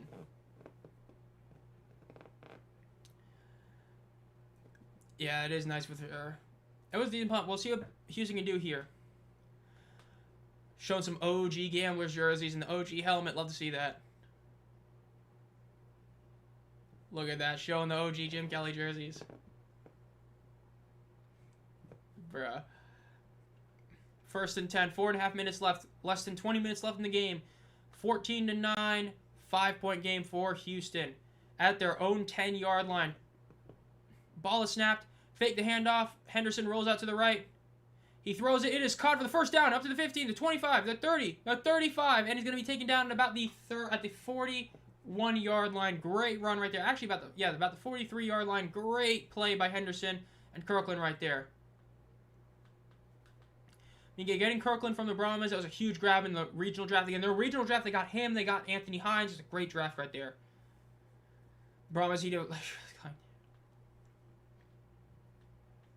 Big one for them. First and 10, 4 minutes left in the third quarter. In shotgun. Ball is snapped. They hand it off up the middle. 2 yards. Maybe 3 with 4 progress right there. I will say my perfect score prediction is definitely off for this one, because unless we get like a 2-point play and a field goal, there ain't scoring no 14 points, but I might go 3 for 3. This game is at Houston. The official attendance has not come out, but it is definitely not looking all that great right there. It's not looking too great. It's a typical Houston game. Houston just posted their field goal a couple minutes ago, even though they just got another one. They throw it deep. It is going to be incomplete. Super overthrow, but it looks like DPI is being called right there. So DPI penalty. So solid bailout right there for Houston.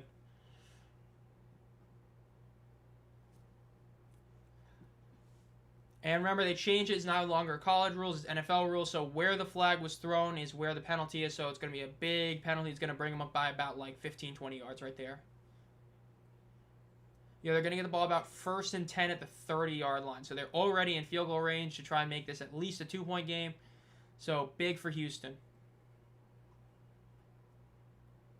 Who is this Nolan Anderson? Crazy, he's been here like 3 years, and he just keeps doing it. Gotta love it. Ooh, that should be a free play.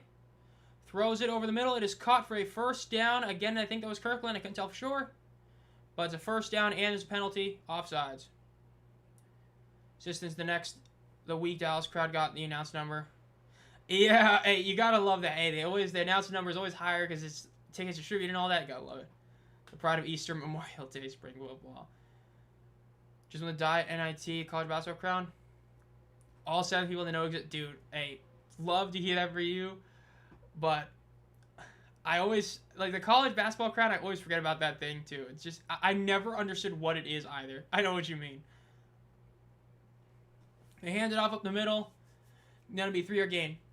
The thing with Houston is it's a mix of a lot of things. Number one, the 2020 team was like actually really good. Insanely good with PJ Walker. The 2023 team was still good, but not as good. Then they ended up pissing off both fan bases because you had fans in Houston that liked the Gamblers and you had a lot that liked the Roughnecks.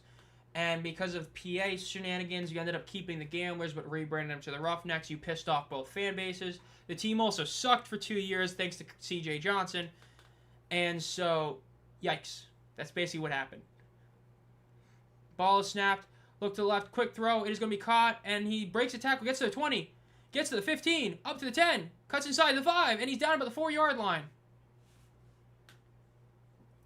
We still haven't heard the Dallas-Houston game technically. There was like one guy posted a number, but it was like, I don't think anyone's taking it as like the gospel or anything because it was one random like person. So we still don't. Oh, maybe you're right. Maybe you're right. Wait, hold up. There's at least some reported number. Let me see if this is legit. Yes, it looks like they're saying it was 6.5. It was 65 or 605,000 or you know what I'm saying. But I don't know if that was like a legit number or they just used that one number that came up. But if that is, so it's good. Rush up the middle. It is going to be stopped at about the 1-yard line. 108 comments on the Reddit post. Oh my god.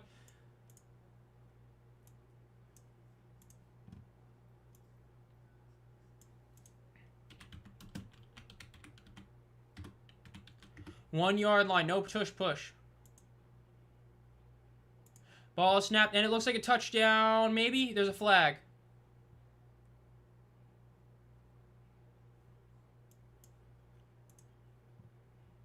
Yeah, they're using that one PFN number that came out, but it is important to note that there is a bit of a...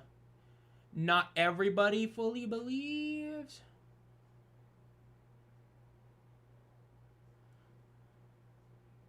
But at least from what it was, yes, it does look like it was about 650,000, which is a really good number considering what they were doing last year. So that actually is a very good number. What? Why is it not showing my other game? Oh, that's right. This is the second game. Oh my god, I almost had a heart attack thinking I forgot to stream a game. I forgot. I don't know why. I felt like this was Friday for a second. They rush up the middle again, and it's a fumble. Houston gets it, though. Houston does recover, but that's a fumble. They're going to lose about 1.5 yards right there.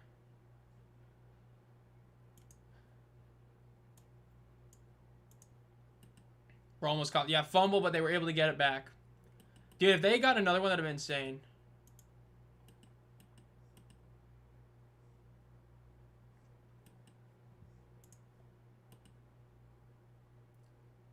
Yeah, that would have been a nightmare outcome. That you could say that again. Oh my god, that would have been great. 4th and 9 and 3rd down, so they might kick it here. Oh my God, that's right. Henderson is down. Talia Tagovailoa. Remember, he played under Sumlin for 1 year. He was under Sumlin at Maryland before Sumlin, took a swig of that bottle when he shouldn't have. So he played under him. Let's see what happens. Can he get a touchdown? They are going for this. This is 4th down. Can they get this touchdown here? Oh, it's 3rd and goal, my bad. But it's 3rd and goal. Can he get this? Henderson is walking, but we'll see. Timeout. They might be putting Henderson back in. We'll see in a second. But they call a timeout, so Houston calls timeout. There's going to be one more play left in this in this quarter.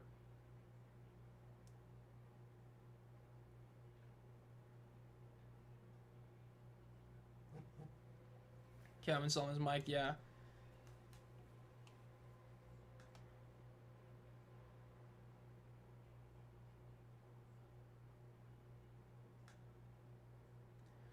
Okay, getting some random notifications out of nowhere.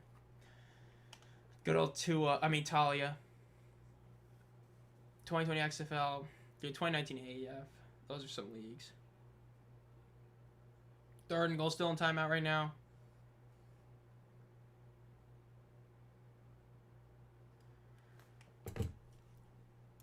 Any new posts? Let's see. Is it QB4 is apparently John Trey Kirkland. Yeah, it looks like it looks like Henderson is getting back in. Maybe.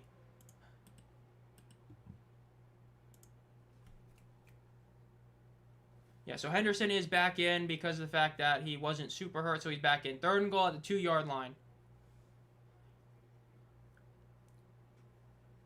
In shotgun, ball is snapped. They hand it off, cuts to the left. Oh, again, dude, what have I always said? Playing out a shotgun when you're like this, it's such a risky move. You are down. You literally cut yourself 4 yards like that. And so you gave Birmingham time to brush up. They got right past the line, and it's down. Yeah, huge 103 is definitely the record right now for the channel. But they're going to be forced. I would kick this. Do not go for this. I understand why you might. This is just to trust your defense at this point. Again, if you're going to do play calls out of shotgun, just kick it. Okay? Just kick it. Man. I mean, yeah, the tush push is banned, but it doesn't mean you not do under center. Like, the tush push itself is banned, but we've seen teams already go for it with that. It's just one of those things where it's like, man, just do it under center. Go under center. Get yourself, a QB sneak or a halfback draw or halfback dive. Hopefully you get like 2 yards. Worst case scenario, you literally lose half a yard. Instead, when you're in shotgun, the worst case scenario is you lose like 4 yards. For DTR, I really don't believe so. Like, I've said it a few times. Kellen Mond. Kellen Mond was very similar to DTR. A lot of hype. The DTR stuff, like people being like super shocked he wasn't the starter is just because they're like assumed he was. Luis Perez was shocking.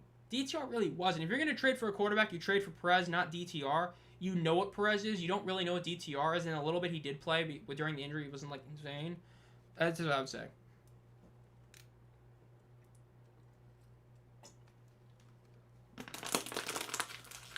Yeah, because of the fumble, you were too far out for a QB sneak. It depends what you're going to go for. If you were planning to go for it in 4th down, you technically could have. You could have gone for back-to-back QB sneaks or, like, a halfback dive into a QB sneak. You definitely could have done that. But that would have been the only other option you really could have done in that scenario. 3K, no, but we might hit 2K. We're like, I think, 300-ish views away from it.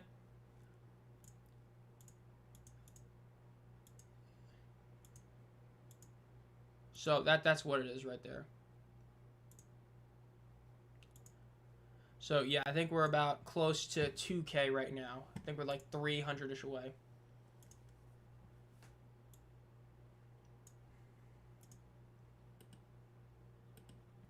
There you go. Put that there. Yeah, I would not trade Perez, though. Like, especially in the UFL, we've seen so many times that you're going to play your backup. I would not trade your backup quarterback unless you get, like I said, if you're going to get an elite player at a position of need, I can do it. But if you have a backup quarterback, do not trade him. You missed the Gamblers potentially getting stuffed at the, within the 10 again. So, yikes, potentially, but we'll see. A group chat 100% our snap all UFL fans and are crashing out. Hey, like I said, the social media game for the UFL this year is so much better than it was last year. It's like even better than 2024, which is huge. They are going to be kicking this. I think this is the right call for Natural Division. Zulu with the 10 gift. Thank you, Zulu. Thank you for this for the dono. Make sure to like that. UFL needs 12 teams, 3 divisions. I agree with 12 teams. I would like 2 divisions, like 2 conferences, and similar idea to you with a little different. To me, this is great if you have to expand the playoffs. I would like it to be 2 conferences, top 3 teams make it, number 1 seeds get a bye, the 2 and 3 play each other, and then the winners play the 1 seed, and then that plays. Yes, you have to add a week, but I think that'd be a fun one, because then at that point you still keep half the league making it, and then you keep that even when you get to like 16. That's what I personally would say. But 3 division in a 12-team league, I could see it. I like the idea of the UFL being a bit different, but that's at least what I would say. Give it 3 years. I mean, technically, yeah. Well, according to Rapoli, it'd be, I think, literally 3 after this one because they're planning to get to 12 by 2030. But yeah, again, thank you, Zula, for the 10 gift, for sure. Kick is in, and it is good. 14-12. It is a 2-point game with most of the 4th quarter left. That's cool too. Yeah, I just like that idea because I like the idea of it being unique in the setup of it. Because like when you think of football, you always think of divisions. Even though college has conferences, they really are divisions still, in a way. So like the idea of like an NBA style one, like I know the NBA has divisions, but nobody cares about them. But having like a conference style for the UFL, I think would be cool. Yeah, it's pretty good so far for sure. Toy Bonnie for sure. Go Gamblers is at 16. Hey, it's only a 2-point game now, so it's still very much in it. And it's going to be returned at about the 5, up to the 10, the 15, the 20, 25, 30, 35, the 40, and he's down at the 42-yard line. We got just a little under 15 minutes left in the game. 14-12. For those of you joining recently, both teams have 2 timeouts left. Neither team has used their super challenge, so both teams could pull that out. Again, Houston Gamblers starting quarterback Hunter Deckers is apparently out for the game, so they are using their backup Nolan Henderson, who was the starter last week. And Birmingham is just doing the U. Hey, football is always great for sure on it. It's awesome to have it. I really hope this league can last. It's great having football in the spring as well. Being able to keep it is great. Ball snap, they hand it off. Up the middle, gets about 4 yards on the ground. Yeah, another thing, the USFL had 3 divisions. They had that weird playoff format where you had like the top team in each one made it. Then what was it? The wild cards was just the next best records. If I remember correctly, Mike, right? I think that's what it was.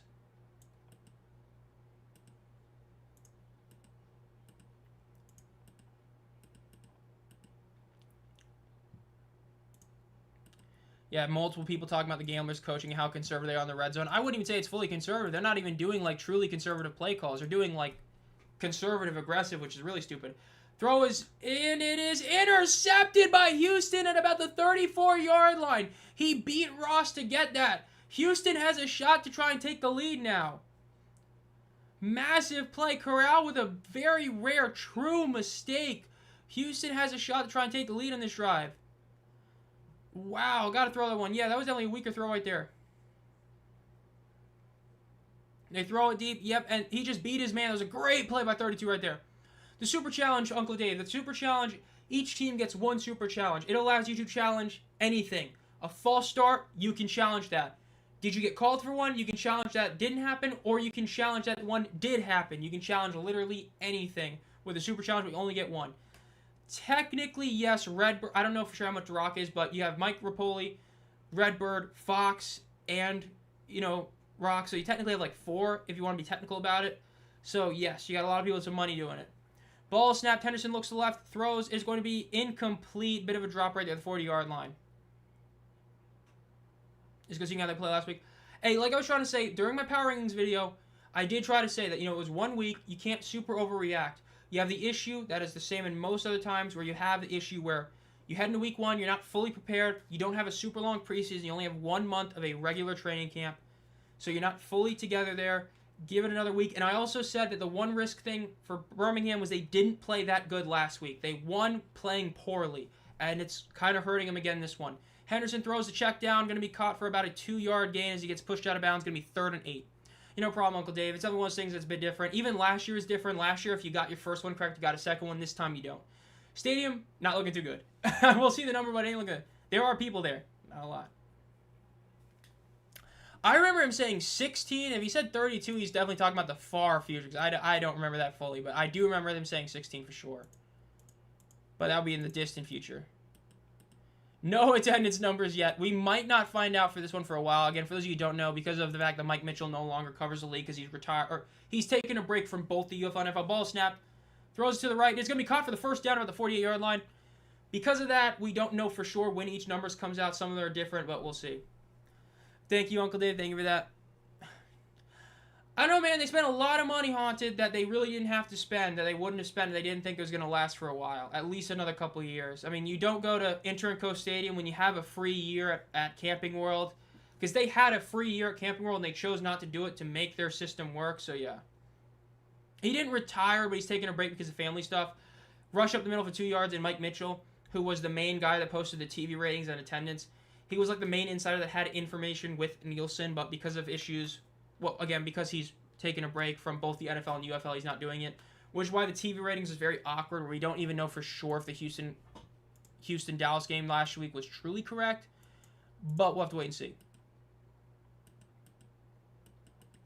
JJ's bond till talking. Like, that's the one thing. Ball snap, they hand it off up the middle, gets about to the 50, gets to the 45, and down to the 45. That's the one thing I viewed Haunted is like, because heading into this season before Rapoli, I was very similar. I was like, the odds of a 2027 are really low. But when you had Rapoli join in the way they're spending money, they're spending it in a way that you wouldn't do it if you were intending to close shop next year. Like, screw even the marketing stuff. Yeah, I agree with that. The attendance needs to get better. They need to lower the tickets. But, like, the Orlando thing is the biggest example, because for those that don't know, I'll talk about that in a second. 3rd and 2 for the Houston Gamblers in shotgun. 2 receivers to the left, 2 to the right, running back to the right as well. Ball is snapped. They push it up the middle. And he is going to get the first down. He was pushed, but I don't think they're going to fully count this as his push. But with Orlando, Camping World Stadium, the XFL, when they went to Orlando, they signed a deal that was a minimum of 2-year lease. It may be more, but it's confirmed 2 years. And it wasn't like consecutive, it was 2 years. So the UFL has a free year at Camping World Stadium and instead chose to lease out Inter&Co to go there. They do a play quick. It's a 3-yard gain for the Gamblers. So that move right there, the fact they didn't bring back teams they had like the Orlando Guardians and made new ones, those are moves you don't make if you are thinking about closing shop next year. That's the way I view it. Houston's bad. Ticket prices are... I'll talk about it in a second. 2nd and 7 for the Birmingham or for the Houston Gamblers. Running backs to the left, motioning receiver from the left to the right. 2 receivers on the right with him. Ball is snapped. Looks to the left side of the field. Throws it over the middle. It is going to be incomplete. Great breakup by 16. But in terms of prices, for most stadiums in the 100s anywhere, it's like 80 plus. As I've said before in this stream as well, 80 plus for the first 3 rows, I think is fine. For like row 17 to be $80, too much. It needs to be like minor league hockey prices, where the glass seats are a lot of money, but everything else is cheap. If they do that, they'll get more people. It's why the end zones always look so much better, because they're so cheap compared to the rest of it. That's the biggest issue the UFL has right now when it comes to ticket pricing. In shotgun. Ball is snapped. Looks in the middle of the field. Throws it over the middle. It's going to be caught at the 25 to the 20. Hurdle down to the 17 or about the 18-yard line. Incredible play right there by Houston. Justin Hall, the best receiver on the Houston Gamblers. Been the receiving leader 2 years in a row with a great play right there and an insane hurdle. Incredible play right there. They're going quick. 3 receivers to the left, 1 to the right. Running back as well with him. Ball snapped. They look to the middle of the field. Throws it deep to the right. It is going to be a bit too far. Incomplete pass. And there is a flag. We'll see what this flag is. The one thing with that is that, with that Haunted, is that we have seen that it is very much a, like, the way I view it is a city-by-city basis. Like, DC has been consistently one of the best markets. Michigan was last year as well, despite having an NFL team. Vice versa, Memphis doesn't have one because obviously the Titans are in Nashville, and they were terrible. I think it very much is a city-by-city basis where just some cities really do gravitate towards them. It's like New Orleans. New Orleans has been top 10 in TV ratings for like every single year. So I think most people believe that if you put the Breakers there, they will get support because people care about this league without having a team based in New Orleans, but with one, it'd be even better.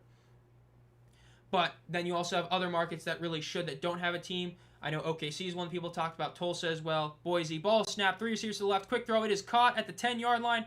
Gets the first down and down about the 6-yard line. Going to be first and goal at about the 6-yard line. These gamblers unis are good, for sure. I think the guard, I honestly, with it being Mike Rapoli, I will say that Marvin and Carr, it's probably going to be the Generals. I know he's talked about OG USFL teams, and when you think of spring football, the Generals are still one of the teams you think of because of what they did in the past. That's probably the one they would do. First and goal for the Gamblers. 2 receivers on both sides of the ball. Ball is snapped, looks to the middle of the field, rolls up in the pocket, and he's going to just toss it out of bounds. Incomplete. San Diego is a big one because San Diego, in theory, could have very similar to happen with the Battlehawks because you lost the Chargers. The only issue is that California costs a lot of money. It costs a lot of money on the players because if you play, they're going to get taxed into oblivion, and it's just a lot to play in there in general. That's the one issue with it because you do have Snapdragon Stadium, which is a legit stadium you could play at, but the issue is a lot of teams there, and that's why I think that they're hesitant about it. Seattle, Portland, Denver are definitely ones that are more likely to get one there, but we'll have to see. NFL is very classic, yeah. I just got an ad for online gambling. Oh my god. They hand it off up the middle, and they only get to the line of scrimmage. It's going to be 3rd and goal. Again, they can still take the lead with a field goal, but you do not want to get stopped again. Very similar to what happened to the Aviators last week. For those that didn't watch that game, the Aviators were 1 of 5 in the red zone and ended up losing by 1 score. Looks like we might have the same thing happen here to Houston. Yes, the Wranglers, the Arizona Wranglers. Though I'd love to see the Hotshots come back. They look like the Kings in the red zone. I just love having these ones.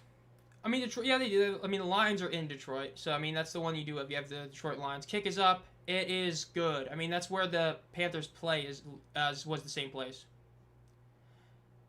Kansas, yeah, dude, California so much. Kick is up. It is good. So it is 15-14. Houston has the lead over Birmingham by 6 with 7 minutes and 20 seconds left in the game. 13 new post. Yep, 5th field goal for Houston.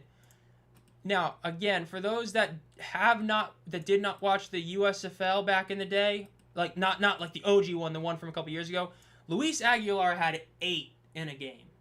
And think about how this Houston offense is playing. Aguilar had 8 in a game. Just saying, insane game. What a performance. Still, technically speaking, it's the greatest performance by a kicker. You have the most yards kicked in a single game. Just insane. Like otherworldly. I think it was like 350 yards he kicked in that game. Like 350 plus, including a walk-off. Insane game against the Generals. Generals literally were like, oh my god, it was a great game. Yes, Stallions were shooting themselves to a degree, yeah. I would assume the NFL with how they're trying to do this global expansion, I honestly would not be shocked if they do it somewhat soon. I'm honestly shocked they haven't been thinking about expansion at all. Sub kick server, nice to have you here, but yeah, that Aguilar game was insane. I mean, just 8 field goals, including a walk-off, and he was the team's punter. So he literally did so much kicking and punting that he ended up actually hurting his hamstring. He was injured after the game, so he was kind of kicking injured, which is hilarious. Insane performance. It won't be next season, St. Brown. It would be in 2028. Rapoli has already stated that the goal is to add 2 teams in 28, 2 in 2030, and then in 2028, as long as Alumni Field is built, that they'll be back in 28, presumably with Mike Nolan as the head coach again. Since he wanted to keep coaching, they didn't let him because they, in theory, want to keep him for the Panthers in 2 years.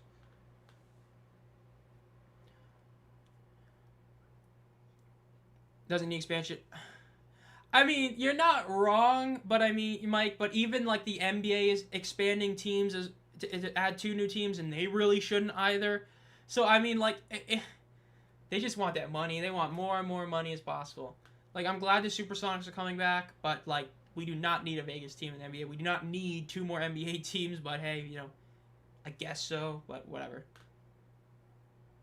And go to another game. Well, yeah, we should be hopefully getting him back in 2028, but naturally we have to, the stadium has to get done, the league has to be able to keep going. So we'll have to wait and see about that, but hopefully it happens. Yeah, as usual is true. Again, the Stallions have lost to the Gamblers twice. I'm pretty sure I saw somebody say they've only lost to, like, I don't think there's any team they've officially lost to twice. They lost to the Gamblers twice, so it's just crazy. I think they could. They really could. I was saying, the reason I made this a one-score game and said that they would cover Houston is because they historically do pull off a win over Birmingham every year. Kevin Sumlin, again, the 9-0 Birmingham, or the 8-0 Birmingham Stallions, their only loss in 2022 was to them. So, yeah.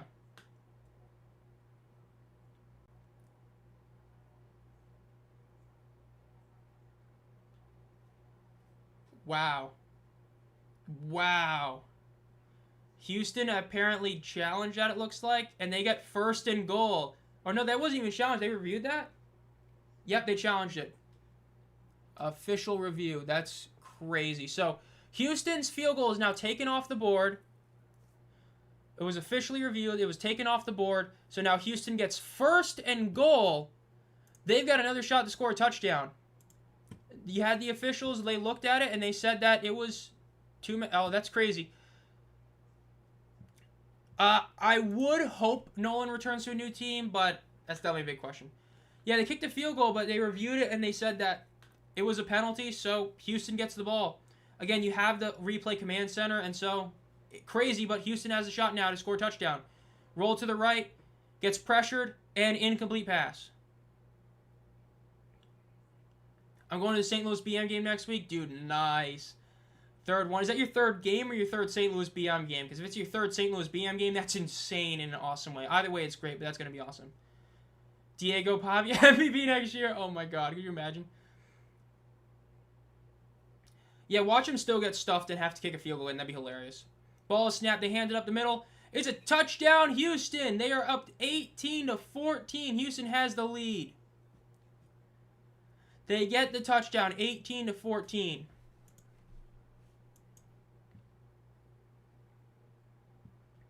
I'm stunned that that wasn't a challenge call. I will say that. I am shocked that wasn't a super challenge. That was instead just a replay review. That's a bit... I mean, it's technically like you're supposed to review every single scoring play, and you can do it, but that's still shocking, honestly. Like, that is definitely shocking that they reviewed it that way. I mean, yeah. Oh, you're not... Oh, everybody's ahead of me. If you're not watching the game live, you're ahead of me. Or if you are watching it live. Awesome. I just spilled... Dude, I hate drinks sometimes. Indiana would be a cool one. Kick is up. It is good. It is 19-14. Hey, 4-point lead. It's a one field goal game. A 60-yard field goal is worth 4 points. I'm going to be back real quick. My drink just exploded. I got to go get some paper towels. I'll be right back.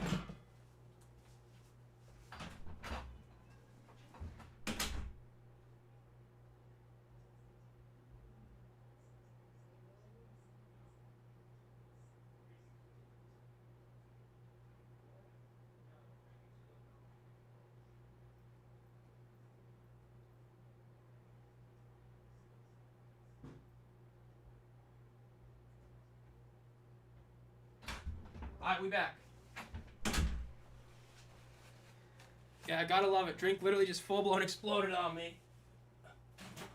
Good thing I have a trash can right in here, so it's not an issue. There we go. No, it wasn't that bad, but it was bad. My Diet Dr. Pepper friendly fired on me. But, hey, it's okay. The reversal ruling. That wasn't as egregious as a certain other one because the kick happened, but, you know, so technically it's not the same. But there was a pretty bad one that ended up happening, like, last year, where Birmingham Stallions ended up challenging for a false start on their own team. And they did it after they threw an interception that was fully done, and they ended up calling it, and it ended up working for them. It was insanely controversial, and they decided to keep it, but debatable if you should.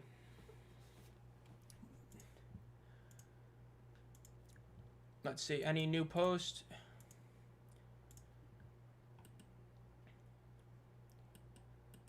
No attendance yet. Like, I agree that, yes, technically they're all reviewed, but I feel like that's one of those where it's like, to a degree, that's a bit much. Like, I don't think you should be reviewing it for too many men on one side of the field. If it was challenged, different story. 100% if it's challenged, it's the right call. But for that not be challenged, it's definitely a bit shocking to me. That's why I'm shocked with it. Because it wasn't challenged for, they just reviewed it and called that. That's a bit shocking to me.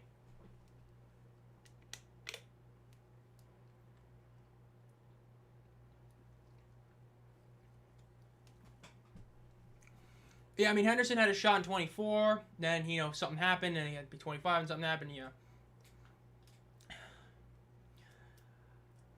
When it comes to the Continental Football League, I will say this. I have not invested at all. Like, I have not invested myself in the league at all. I have a lot of trepidations about it. When you consider that it's still meant to be like a true football league, and who owns the UFL versus how they're doing that one, I've got my issues with it. I'm not fully buying. It's a wait and see, right? I gotta wait and see the Continental Football League play before I can be like, oh yeah, I'm invested. That's what I would see. Are they gonna play? In theory, but will they actually? Hard maybe. Hard maybe.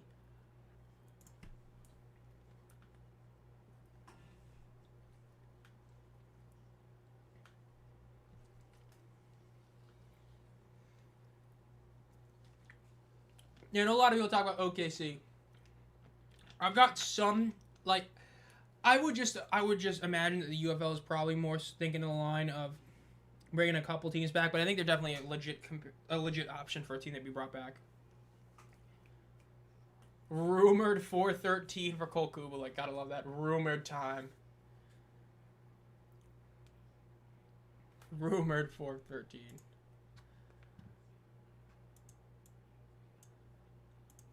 Yeah, I guess Stallions fans are just getting to taste their own medicine. I just saw somebody post that. I guess that's what it is a little bit of taste their own medicine after last year with the Renegades about that debacle. Up to the 10, the 15, the 20, 25, and he gets taken down at about the 27-yard line.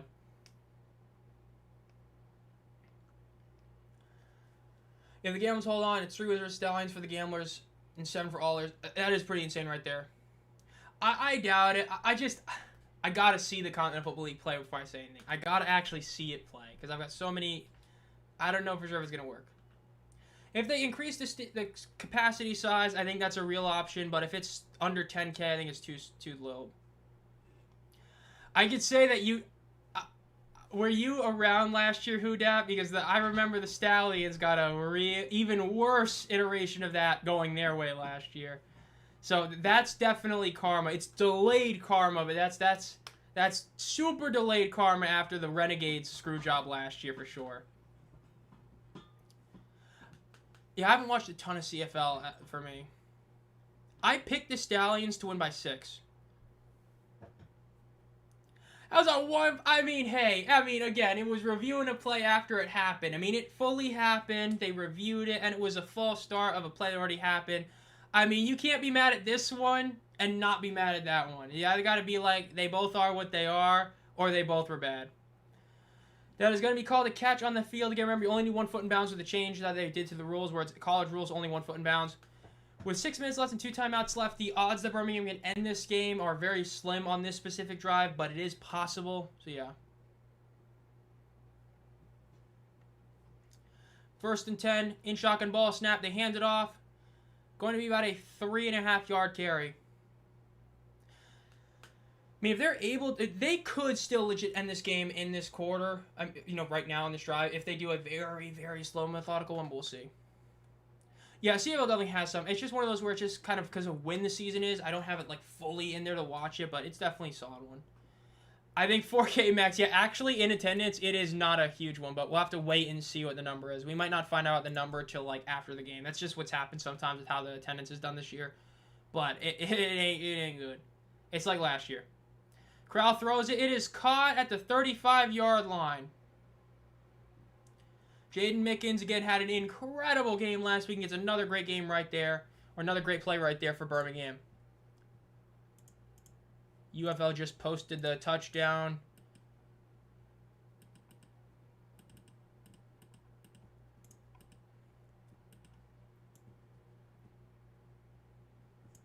First and 10. In shotgun, 2 receivers to the right, ball snap. They hand it off. He gets he evades the tackle, keeps going, cuts upside, and he gets 2 yards. That should have been a 4-yard loss. Instead, he was able to evade 2 tackles and gain 2 yards. Great play right there. Even though it's only a 2-yard gain, that was a great play. Could have easily been a 4-yard loss. Solid one right there. Got to throw hands out of that BS. With this credit, yeah, good old Houston. Yes, Bryce Perkins did go there, and so did Yossi Mariner. 2nd and 8 for Birmingham. Only 4 minutes left. Ball snapped.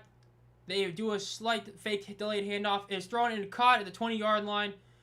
1st down for Birmingham. Only thing is, they are going pretty fast down this field. That's definitely a bit scary because Houston could end up getting this ball and try to end it on their drive.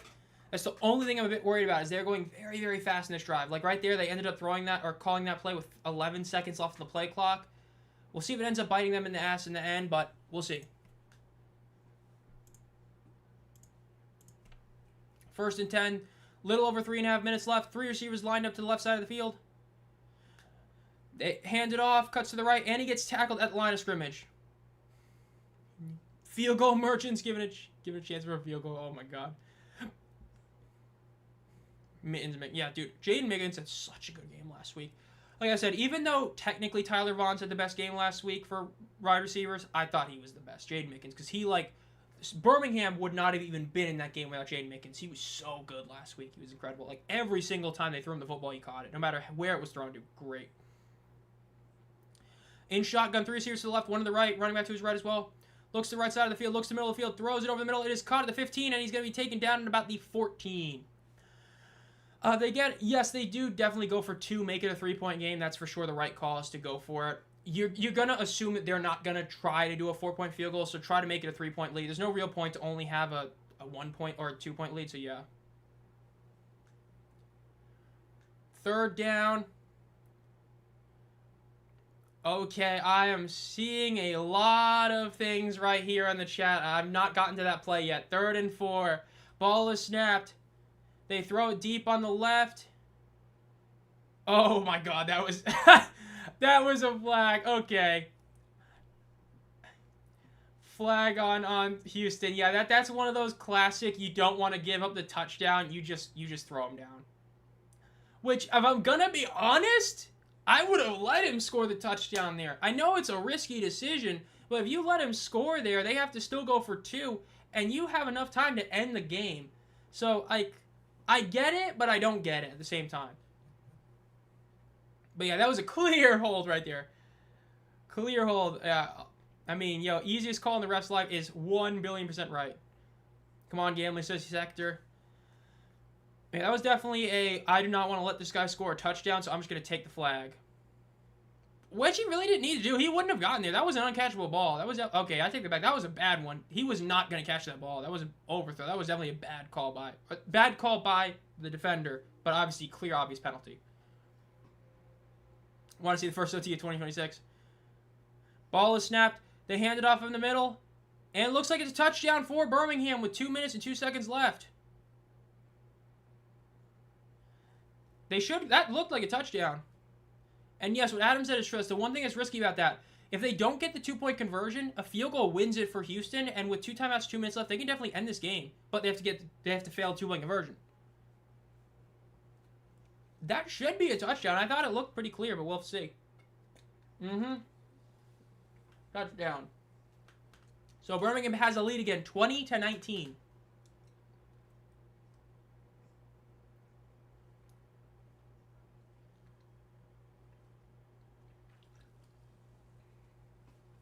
Call is confirmed. Touchdown, Birmingham. Now, they got to get the 2-point conversion.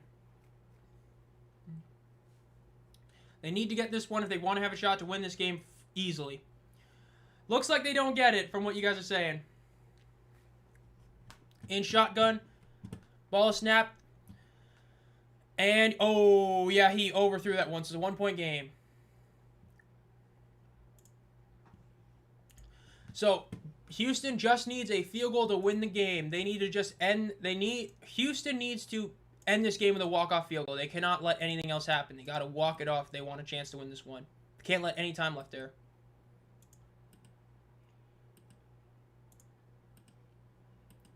Still no attendance number officially. As an FYI. Field goal merchants, this is your time. Yeah, this is... Hey, we'll see. This is an insane game, but let's see if Houston can pull this one off. Game 4 picks. Let's see. What was the... Okay, wow, I'm going to get that. I still might get 3 or 4 of it. Well, hey, if Birmingham doesn't score, that's another game I got a team score prediction. I predicted Birmingham was going to score exactly 20 points in this game. So if they don't score again, I will have gotten another perfect team score. That'll be pretty big W. I'll love to see that. South Dakota. I got found on the surrounding information. Nice. I have not checked in a while. Defense, come on. Let's see what he can do. 2 minutes, 2 seconds, so they will get the 2-minute warning benefit. Well, if they do the kickoff too long, they won't really get the benefit of it, so, yeah.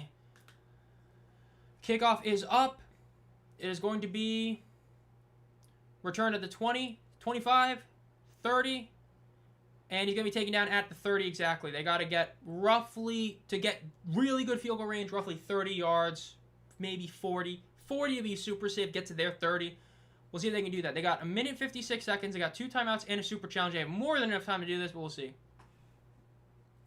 BM not stopping much. Yeah, I mean, they're not preventing them from getting to the red zone. That's the biggest fear. With that being said, you know, you might say the kicker is due to miss one.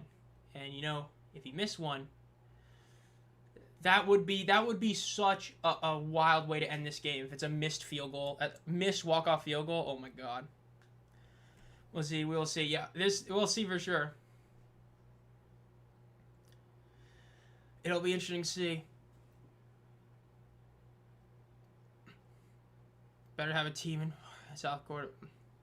So again, remember, for those of you that are, because a ton of viewers, literal record stream, but for those of you that are new to the UFL or new to this specific year in the rules, college football rules when it comes to last 2 minutes. So a first down stops the clock until the ball can be snapped.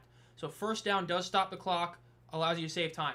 1 foot in bounds, 2 timeouts. Timeouts still the same thing, obviously. And a super challenge, you challenge anything. So Houston has more than enough time to get into field goal range and win this game on a walk-off.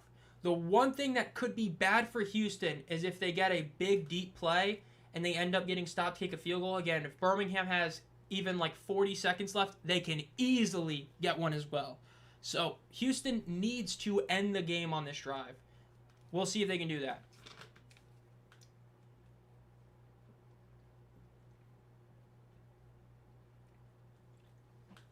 Oh, South Dakota talk. I'm currently still in commercial break. Hey, thank you, Carr. Yeah, if you're enjoying this stream, like and subscribe. We do 2 live plays every week. Every Friday night football game for the UFL, we do one of these. And then we do a second one, which is voted on by community heroes, the community member tier, community members in the community hero tier, where they vote on the second game we stream. This is the one that was picked. This one beat out yesterday's game to win it. So, yeah, good old horse emoji. Get team emojis if you remember. Come on, Roughnecks. I mean, Gamblers. Dude, gotta love it. Just such a wild team history. Birmingham just posted their touchdown. No attendance officially so far. The world's showing all those guys. Good old NBA commercials during this. Again, this is going to be a great ending so far. Play Tagovailoa. I mean, hey, he almost got some playing time. I mean, depending on the injury issues with Deckers, we'll see how serious it is. I mean, he might be the legit backup for the rest of the year, so he definitely could get some action. Sorry, Brandon Cohen. Do you think there's any coming back for Houston fan-wise? I mean, winning wouldn't hurt. If you win your first home game of the season, it could help. Is it going to, like, super help? No, but it's going to do some help. If the team is good, that will help. I mean, their bad week 1 definitely hurt this game. So if they can get a W here, that will definitely help them. We'll see. They have 2 timeouts left. Both teams have 2 timeouts left. Again, first downs do stop the clock, just like in college football. So they really only need to get about 40 yards to be fully safe within 2 minutes with 2 timeouts, and that's what we'll see. The Tuesday game did not get any votes for that one. I don't think the community heroes voted for that one. Up to the 30-yard line, goes out of bounds about the 34-yard line. Minute and 51 seconds left. Got about 2nd and 6. And yes, if you want to watch the UFL, the next game is on FS1 on Tuesday. St. Louis at Dallas at 8 o'clock Eastern. That is to many people, the two best teams in the league, arguably third because of DC, but it is the main matchup of this weekend. 2nd and 6. Ball is snapped. Henderson throws to the left. It is incomplete by Houston. Going to be 3rd and 6. I will say yes with Sonny. If you can hold it for like a second, wait like 5 or 10 seconds after you see the play to comment since we're at the end here, because I know there's some people that are watching this stream that don't have the game on, and I have that delay. So wait like 5 to 10 seconds if you see a big play, if you can. 3rd and 6 for the Houston Gamblers. In shotgun. Ball is snapped. They look to the middle of the field, look to the right. They throw it. It is going to be incomplete. 4th down. They have to go for it. I mean, with 1:40, you got to go for it here. If you don't go for it, yes, you can in theory get the ball back with about 1:50 seconds left, like 50 seconds to a minute. You got to go for it here. If Birmingham gets a 1st down, it's basically over. So you got to go for it. This is essentially the game right here. You definitely go for it. So let's see, 1:40 seconds. This is essentially the game here. In shotgun. Ball is snapped. He's rushing to his right. A flag that looks to be on the defense. And another flag that's definitely on the defense for horse collar right there. Henderson just got taken down right by the back. But there's a flag before that. We're going to see what the other flag is. It could be offsetting penalties. If so, we're going to replay 4th down. Because there was a flag before the obvious horse collar.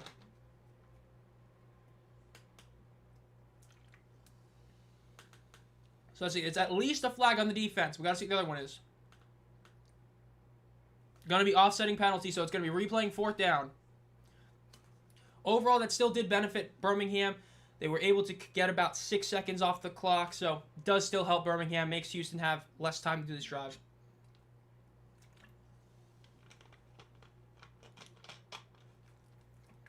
Yeah, dude. They're showing it. Yep, that's clear holding. Those are 2 clear penalties. That was a clear holding as a clear horse collar. Those are 2 of the most obvious penalties you'll see in a game. Just like that holding call in the end zone. Just a couple of really insane ones. 4th and 6. Yep, offsetting penalties. We're at 4th and 6. In shotgun. 3 receivers to the right, 1 to the left. In shotgun. Let's see if they can get this one. In shotgun, 3 receivers to the right. Still got about 20. Still got all time in the world to call this play. They're still waiting. I don't know what we're waiting on. They just still waiting on a ball to get there, it looks like. They're re-putting the play clock right now.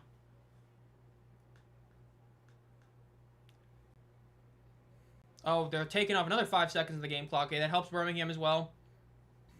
1:33 seconds left now. 4th and 6.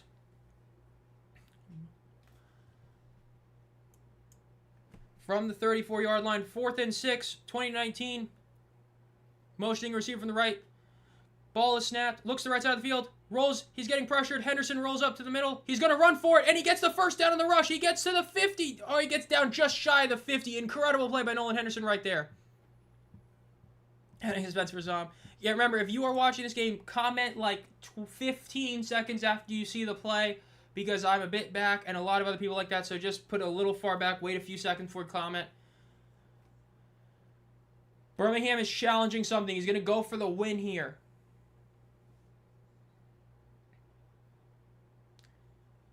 He looks like he might be challenging for holding. Again, remember, super challenge, let you challenge anything, and he is throwing it. If he gets this, it's game over for all intents and purposes. So let's see. Just haven't shown the replay yet. Okay, they showed it way too late. They didn't show the early part. There we go. Let's see this. Okay, yeah. That I hate to say it, but that might be a good challenge. That might be a good challenge. Yep. Sounds like that is going to be... that seems like that is going to be a successful challenge, and if it is, that is essentially game over. Technically not, but essentially.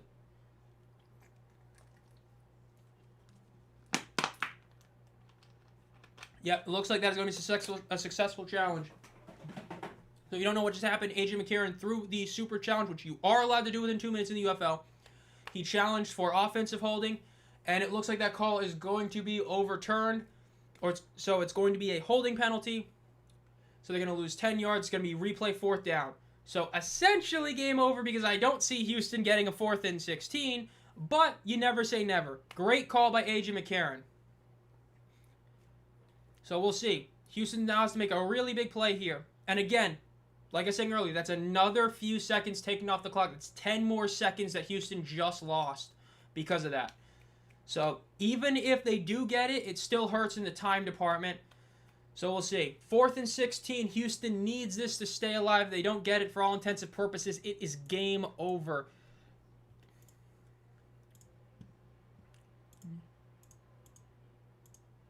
What a wild end of the game right here. 4th and 16. Looks like they're going to reset the clock to about 1:24. So adding 1 second technically.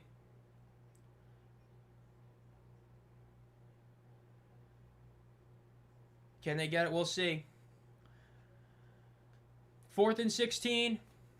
Ball is snapped. Looks to the middle of the field. Throws. It is caught. Incomplete. Maybe. I don't know. That's probably incomplete. I don't think he held that. I don't know if he held that long enough for that to be complete. He caught it, fell down, it didn't stay there. They're going to have to review this. I think they're calling it completion on the field. No. No, they're not. Oh, they're calling it a catch. They got to review this. They review it. Okay. We're getting the review here. Currently a 1st down. They are reviewing this call right now. They are seeing if he was able to maintain possession for long enough for it to be a catch. Remember, it was called in the field touchdown. I mean, catch. My bad. Apologies. He goes down, still holds it. Oh, that might be good. It's a close one. It might be. He has it there. That's control. Nobody else has it. He hits the ground. That's a catch. I think they're going to call it a catch. Wow. They're essentially saying it's similar to what happened in the Bills game. If you don't remember the Bills game against the Broncos, what essentially happened, it was almost a simultaneous catch, but when he hit the ground, he just hit the ground. He didn't hold on to it for 2 seconds and was still fighting for it in a way. This was he hit it by himself, so it looks like they are calling this a catch. So 1st down Houston, but they are still not in field goal range. Because of the first half, I can't say the best. I still think the Louisville Kings game was better, but this is maybe the 2nd or 3rd best so far. So they are still not in field goal range, but it is going to be a completed pass. They still need about 15 yards to be in legit field goal range. They say 10, but they need about 15. Ball is snapped. Quick throw to the left. It is caught. And he loses about 1.5 yards on the play. He is down about the 48.5-yard line. They are losing some clock, which I think is the right call. They got to get some of this clock. They can't let Birmingham get a ball back if they do get stuck on 4th down. 50 seconds left. In shotgun, 2 receivers to the right. Ball snap. Looks to the right side of the field. Looks to the middle of the field. Throws it to the right. It is incomplete. It is going to be 3rd and 11 for the Houston Gamblers. 3rd and 11 with 43 seconds left in the game. At this point, if they do not get the field goal, it is game over. Officially, with how much time is left. That was a catch. That should have been a catch. It hit him in his arm. Could it have been a slightly better pass? Yes, but it hit him right in his 2 hands. He should have caught that one. Again, could have been a better throw. Could have caught it. 3rd and 11. Let's see what they do for ball snap. They look to the middle of the field. Rolls out to his right. He's getting pressured. He keeps running. He's going to run for it. He goes out of bounds for about a 6-yard gain. This is either going to be a super, super, super deep kick, or it's going to be a very risky, or not a risky, but they have to go for a 4th down. They're either going to kick this or that. Let's see. This will be a very deep kick if they do kick it. Looks like they're going to go for it. 4th and 6, 35 seconds left. This is arguably game, because if they get this, they are basically in field goal range. It still would be a very long field goal, but they are in field goal range if they get this. If they don't get it, it's game over. So let's see if they can do this. Ball is snapped. Looks to the left. Looks to the middle. He gets pressure. He throws it to the right. Incomplete. No flag. No flag. Birmingham hangs on to win.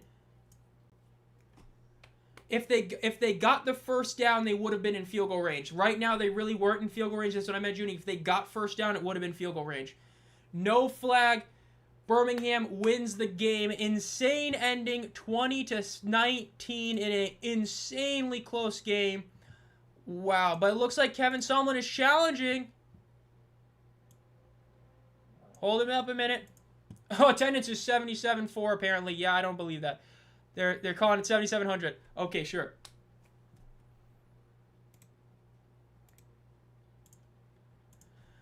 But yeah, he has to challenge this. If he gets this, that could essentially win him the game.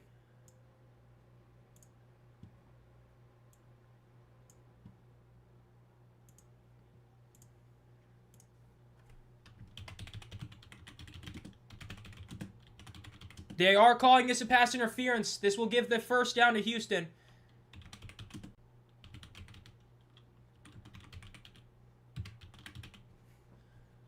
Wow, Houston succeeds with the challenge. Even more controversy.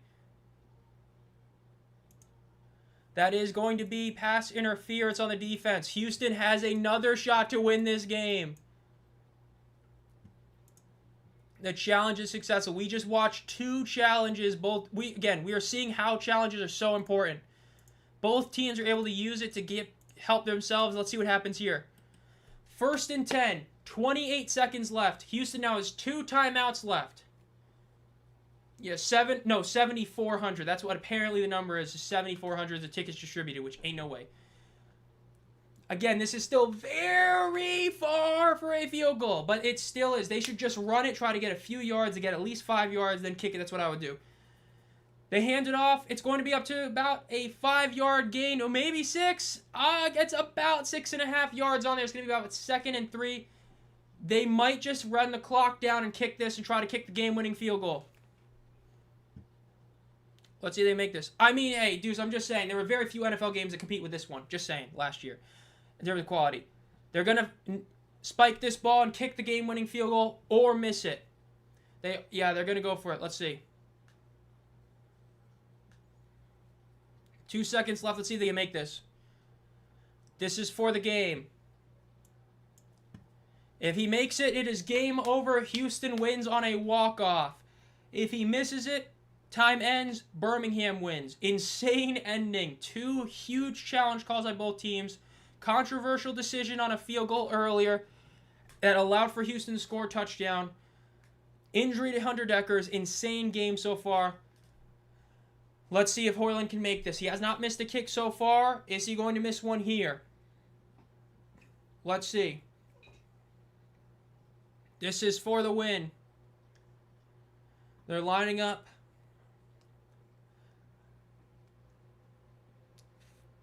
$50-yard field goal. Exactly 50. Birmingham only has 6 guys on the right side. They're not having the same thing happen again. And they're icing the kicker. Oh, diabolical. Birmingham is icing them.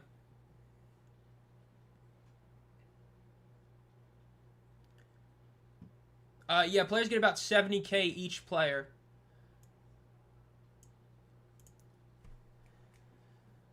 So let's see. They ice the kicker. If he can make this. And this is for the win.